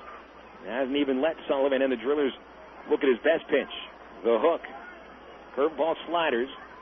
2 of the best breaking pitches I've seen in the Texas League this year. Set position by Andrade as he starts the bottom of the 9th inning. That pitch popped out of play again. 4 consecutive fastballs from Andrade. I like what I'm seeing here. Steve is throwing that right on the outside corner, really not giving Sullivan anything to hit. Sooner or later, he's going to snap off one of those breaking pitches, be it the slider or the curveball. And Sullivan's going to swing out of his shoes. There's the curveball, but it hit in front of the plate by 2 feet. So Steve had him set up exactly where he wanted him. Had him looking at fastballs, and just couldn't get that breaking pitch close to the plate. 2-2 count. Colina and Holliday will follow Sullivan. 2 right-handed batters. Steve's 2-2. Swing a chopper up the middle. Second baseman Casey Smith backhand. Throw to first. 1 out. Good play, Casey Smith. He's been tremendous at second base today. Both Casey and Brian Specht have been airtight up the middle. And they had their troubles yesterday. Travs made 3 errors last night. They've only made 1 today, and that was on the first play of the game. Javier Colina is next up. 1 hit in 4 at-bats. An infield single back in the 3rd inning. Besides that, Colina has flat out twice. And Bergman struck him out in the 7th inning. Andrade throws the first pitch. Hit in the air to center field. That's for Kenny James. Kenny there, 2 outs. 1 more out, and the Travs are back to within a game of the Tulsa Drillers. Oh, and you got to like what you see from Andrade right here. Hasn't wasted any time. He has attacked the strike zone on the corners to Sullivan. Got Colina to fly out on 1 pitch. Matt Holliday is next up. Holliday 2 for 4 tonight. Single, double, 2 strikeouts. Travelers 5, Drillers 3, 2 outs on the last of the 9th inning. First pitch comes, and it's in the dirt, ball 1. He doesn't seem to have the breaking pitch right now. Can't throw it for a strike. The fastball, however, is what he's got his 2 outs on.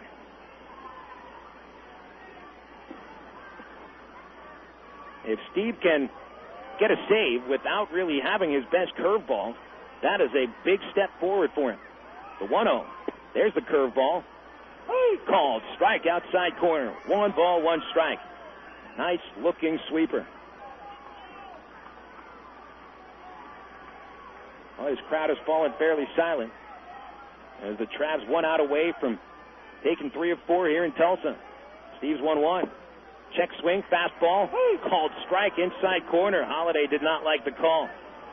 Rolled his eyes to the sky and lets Campos know he didn't like that pitch. And Campos tells him, get back up to the box. He pointed at the batter and said, get back in there. And Holliday obliges. 1 ball, 2 strikes, 2 outs in the 9th. What does Andrade go with here? The pitch. Curveball hit back up the middle and into center field. Holliday has a base hit. He came with a breaking pitch and left it down the middle. So the Drillers get the tying run on base. And Jorge Piedra represents the tying run coming up to the plate right here. Certainly Piedra will be swinging hard and swinging long.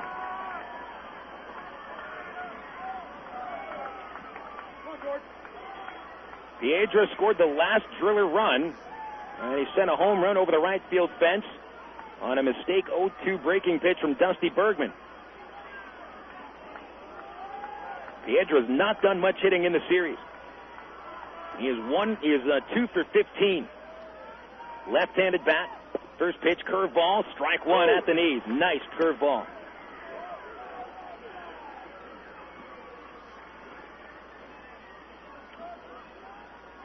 Trap first baseman O'Keefe lets Holliday go at first.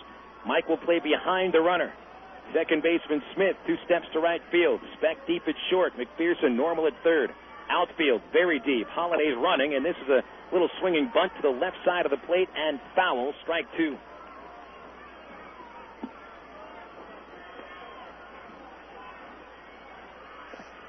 Travs are pretty much giving Holliday second base.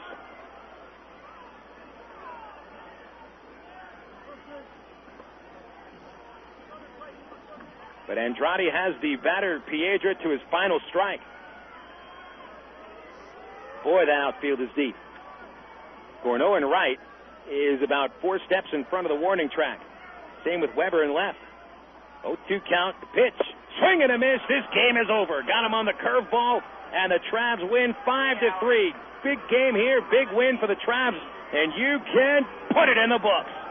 It's a good win for the boys in gray, and they'll celebrate with high fives and butt slaps at second base around the pitcher's mound.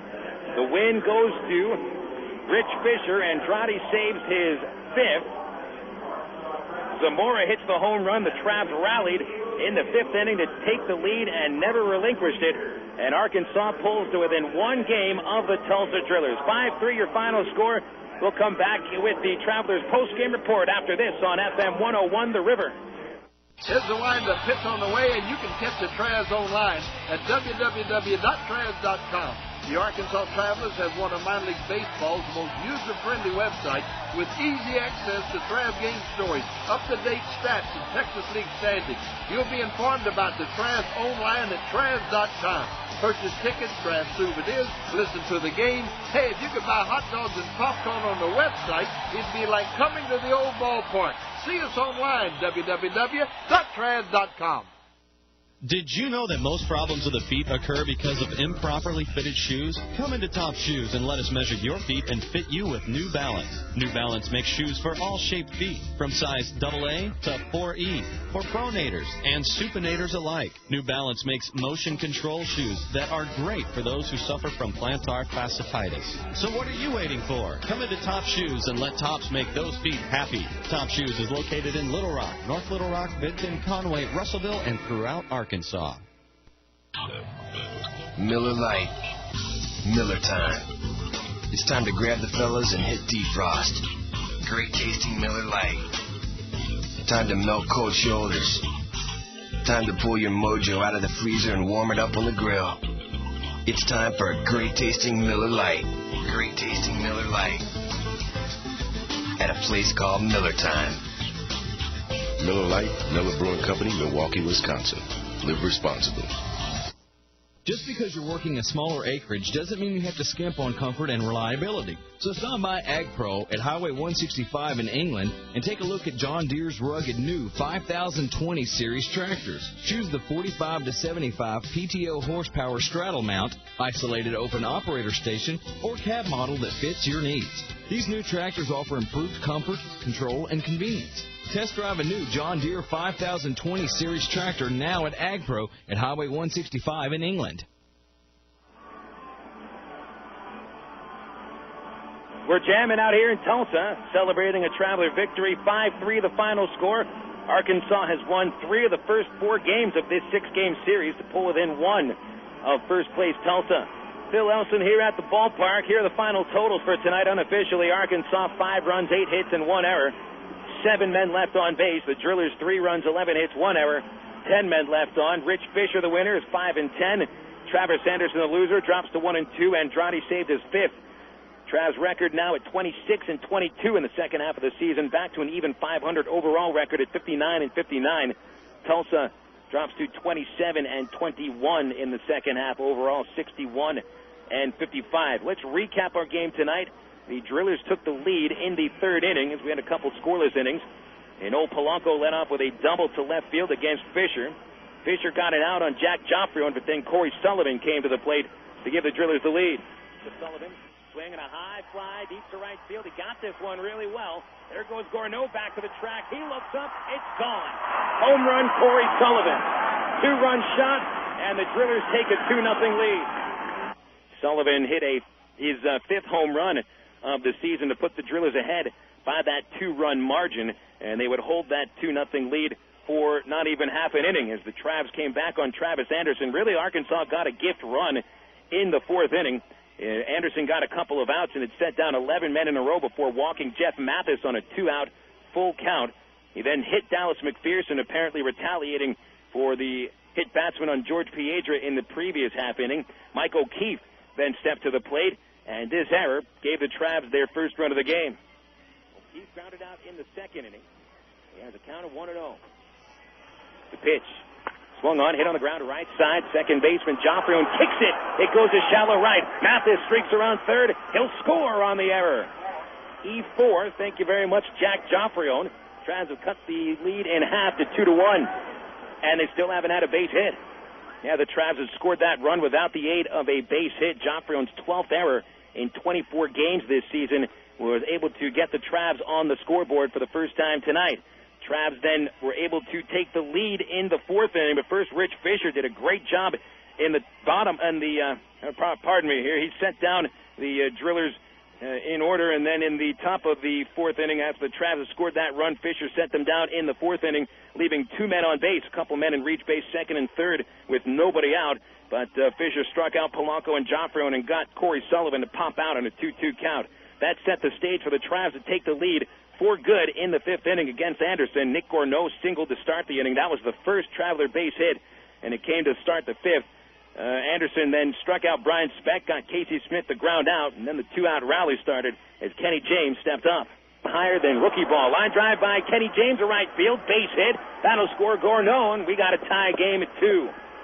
Kenny's 4th RBI of the series, RBI number 29 on the year. And the RBI for James tied the game at 2 apiece. Jake Weber then singled, sending James to 3rd, which brought up Jeff Mathis, and he drove in the go-ahead run. The pitch. Swung, line drive, right field. That's falling. Base hit. Travs take the lead as James scores from 3rd base. Piedra comes up throwing to 3rd base, keeping Weber at 2nd. Arkansas 3, Tulsa 2. How about that, Matt Wilhite? Yeah, how about that, Matt Wilhite, the brand-new Traveler that we were talking about at that point. And that seemed to be good karma for the Travs at that point as we were talking about Wilhite, and Arkansas took the lead. Travs continued to get some good work from Fisher. He allowed the bases to be loaded on 2 outs, but got Kevin Burford to ground out, ending the 5th inning. And then Arkansas brought Junior Zamora to step to the plate to start off the 6th. That ends a 5-game downer for the Halos, who would drop to 7 games under 500. Zamora, towering drive to left field. There it goes, home run. Junior Zamora tanks that ball high in the air to left field. Home run number 8 for the Traveler designated hitter, and the lead is 4-2.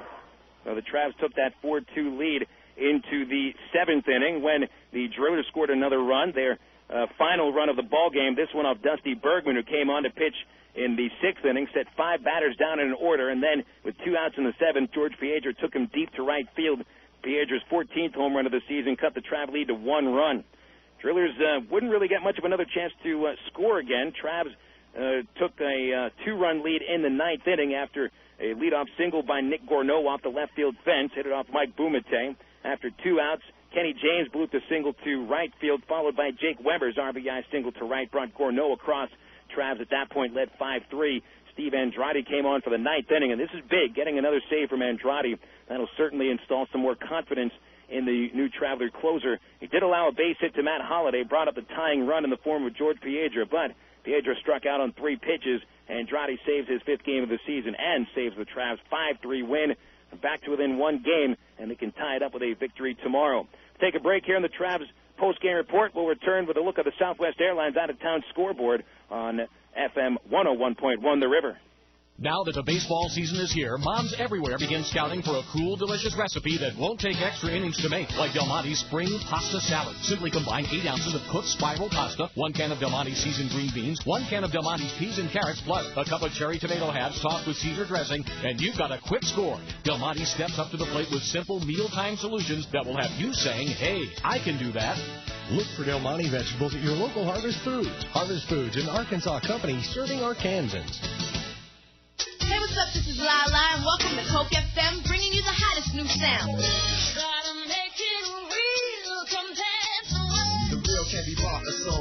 toe. The boy tried to keep it, but he lost his soul. On the road to the riches, he lost control. About the eye of the needle, I was often told. If you never nothing, you're far from gold. In your actions, all is told. This is Lala at Coke FM, keeping it real with the cool taste of Coca-Cola. It's toaster time anytime this month at Sonic, because Sonic offers their full menu all day. Choose from our chicken club toaster sandwich, our bacon cheddar burger toaster, or our 3 breakfast toaster sandwiches. Made with egg, cheese, and your choice of sausage, bacon, or ham. All on thick, delicious Texas toast and made after you order it. So now when you drive into Sonic, you can get a toaster sandwich for breakfast, lunch, or dinner. Whatever you want, whenever you want. Only at Sonic.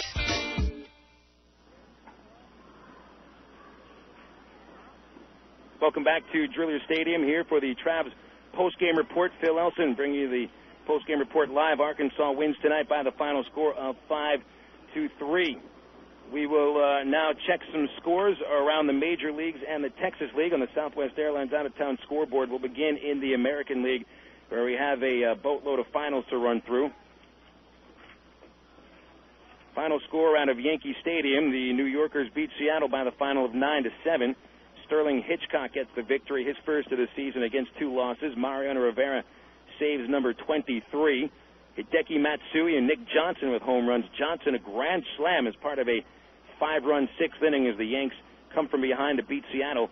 New York wins the 2nd game in a row, and they'll gain some action on the Red Sox. The Sox were swept in a doubleheader by the Orioles today, 10-4 in the first game. Baltimore right-hander Rick Helling allowed 3 home runs, but still got the win. He is 7-8. Derek Lowe, the loser, drops to 11-6.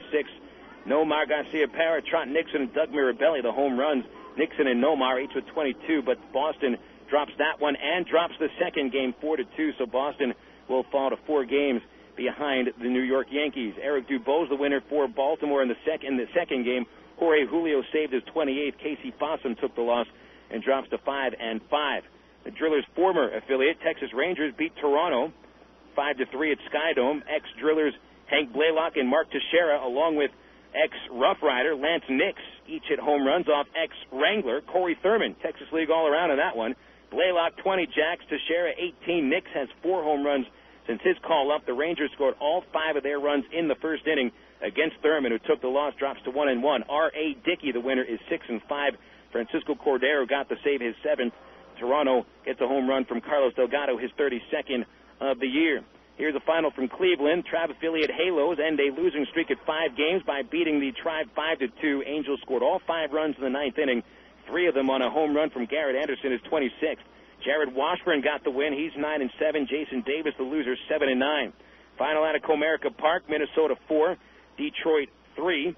Winning pitcher Johan Santana 6-3. Guardado saved his 26th. Losing pitcher Mike Maroth drops to 6-16.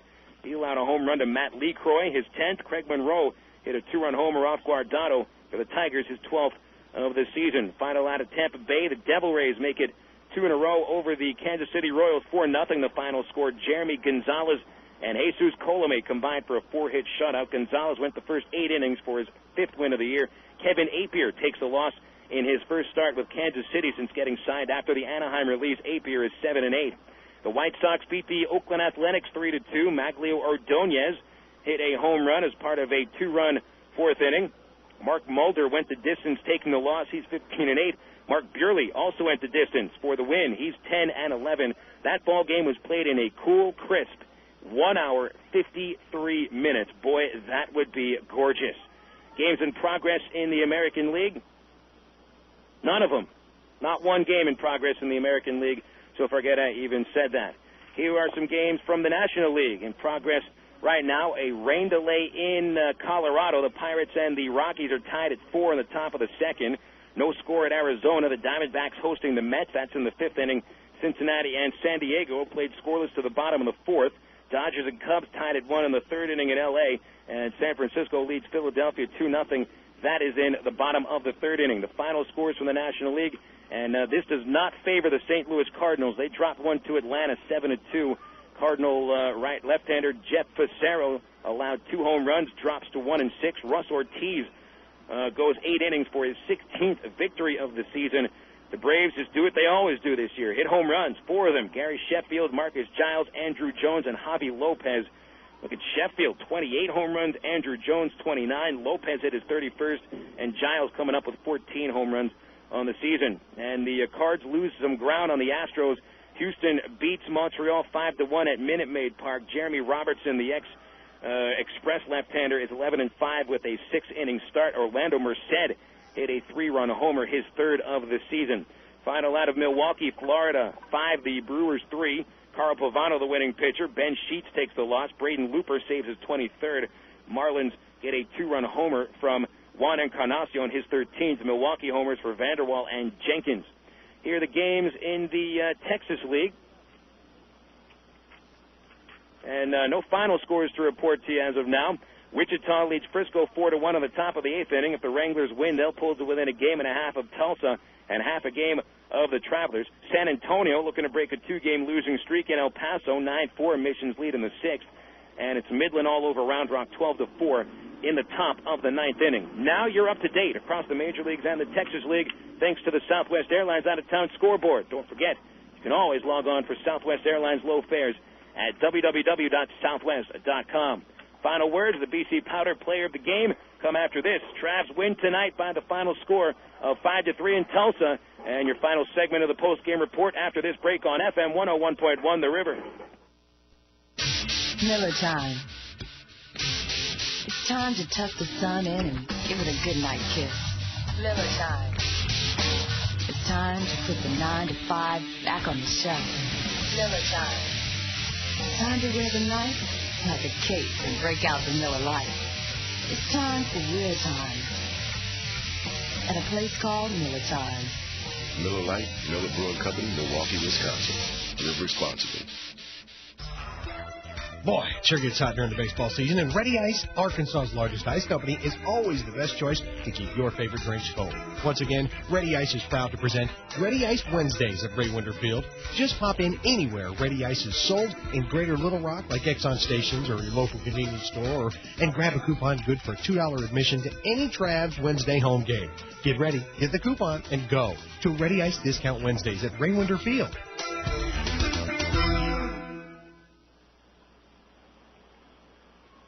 Welcome back to Driller Stadium out in Tulsa for the final segment on your post-game report. I am Phil Elson. It's been a good game tonight here in Tulsa. The Travs pick up their 3rd win in 4 tries in this series, 5-3 the final score. Travs record now 26-22.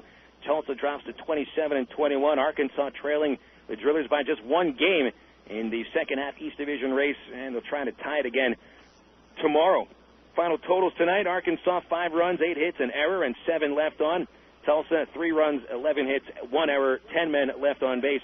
Rich Fisher, the winning pitcher, he's 5-10. Travs have won his last 3 starts. Travis Anderson, the losing pitcher, drops to 1-2. Steve Andrade knocks around his 5th save of the season. 3 home runs in the game hit, 2 of them by the Drillers. Cory Sullivan his 5th. George Piedri at his 14th. Junior Zamora, the only home run for Arkansas, not just in the game but in the series, his 8th home run of the season. Well, today the Travs got some really good work from Fisher, Bergman, and Andrade. Fisher, the line isn't exactly the prettiest thing in the world. 8 hits and 2 walks. 1 walk and a hit batter over 5 innings, but only the 2 runs, just as we've seen from Trav pitchers who have pitched much the same way as Fisher has, allowing their share of base hits, but really keeping the runs from getting out of hand. Fisher getting big outs in big situations, specifically the 3rd, 4th, and 5th innings when he stranded 7 men on base. That is 7 men out of the 10 that the Drillers left on base. So Fisher really came through in a tough situation throughout the ballgame. And the Travs bang out 8 base hits. They were helped by 1 unearned run. Travs were able to come from behind.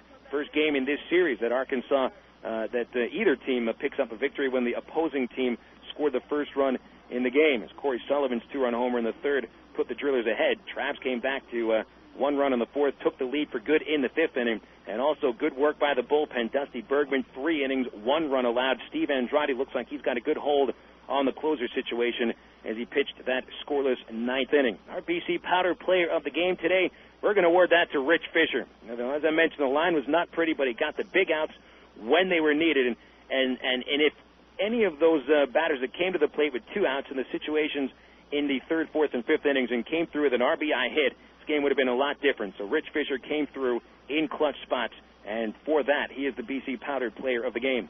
BC Powder is the official pain reliever of the Arkansas Travelers.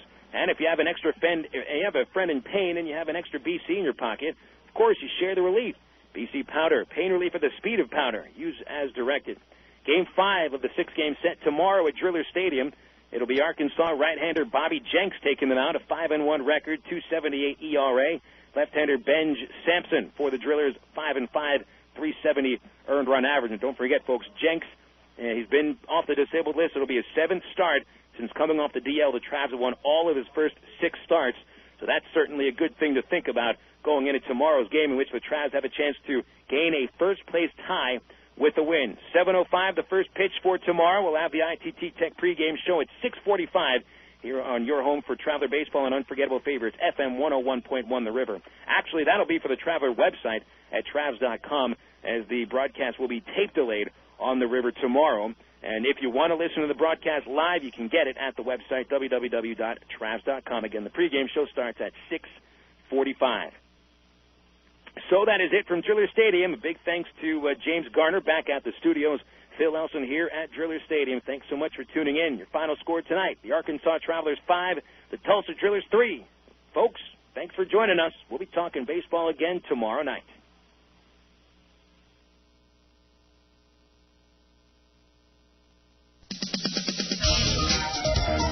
Arkansas Travelers Baseball has been brought to you by Miller Lite, Sonic Drive-In, BC Powder, Coca-Cola, the Arkansas Prostate Cancer Foundation, and ITT Technical Institute.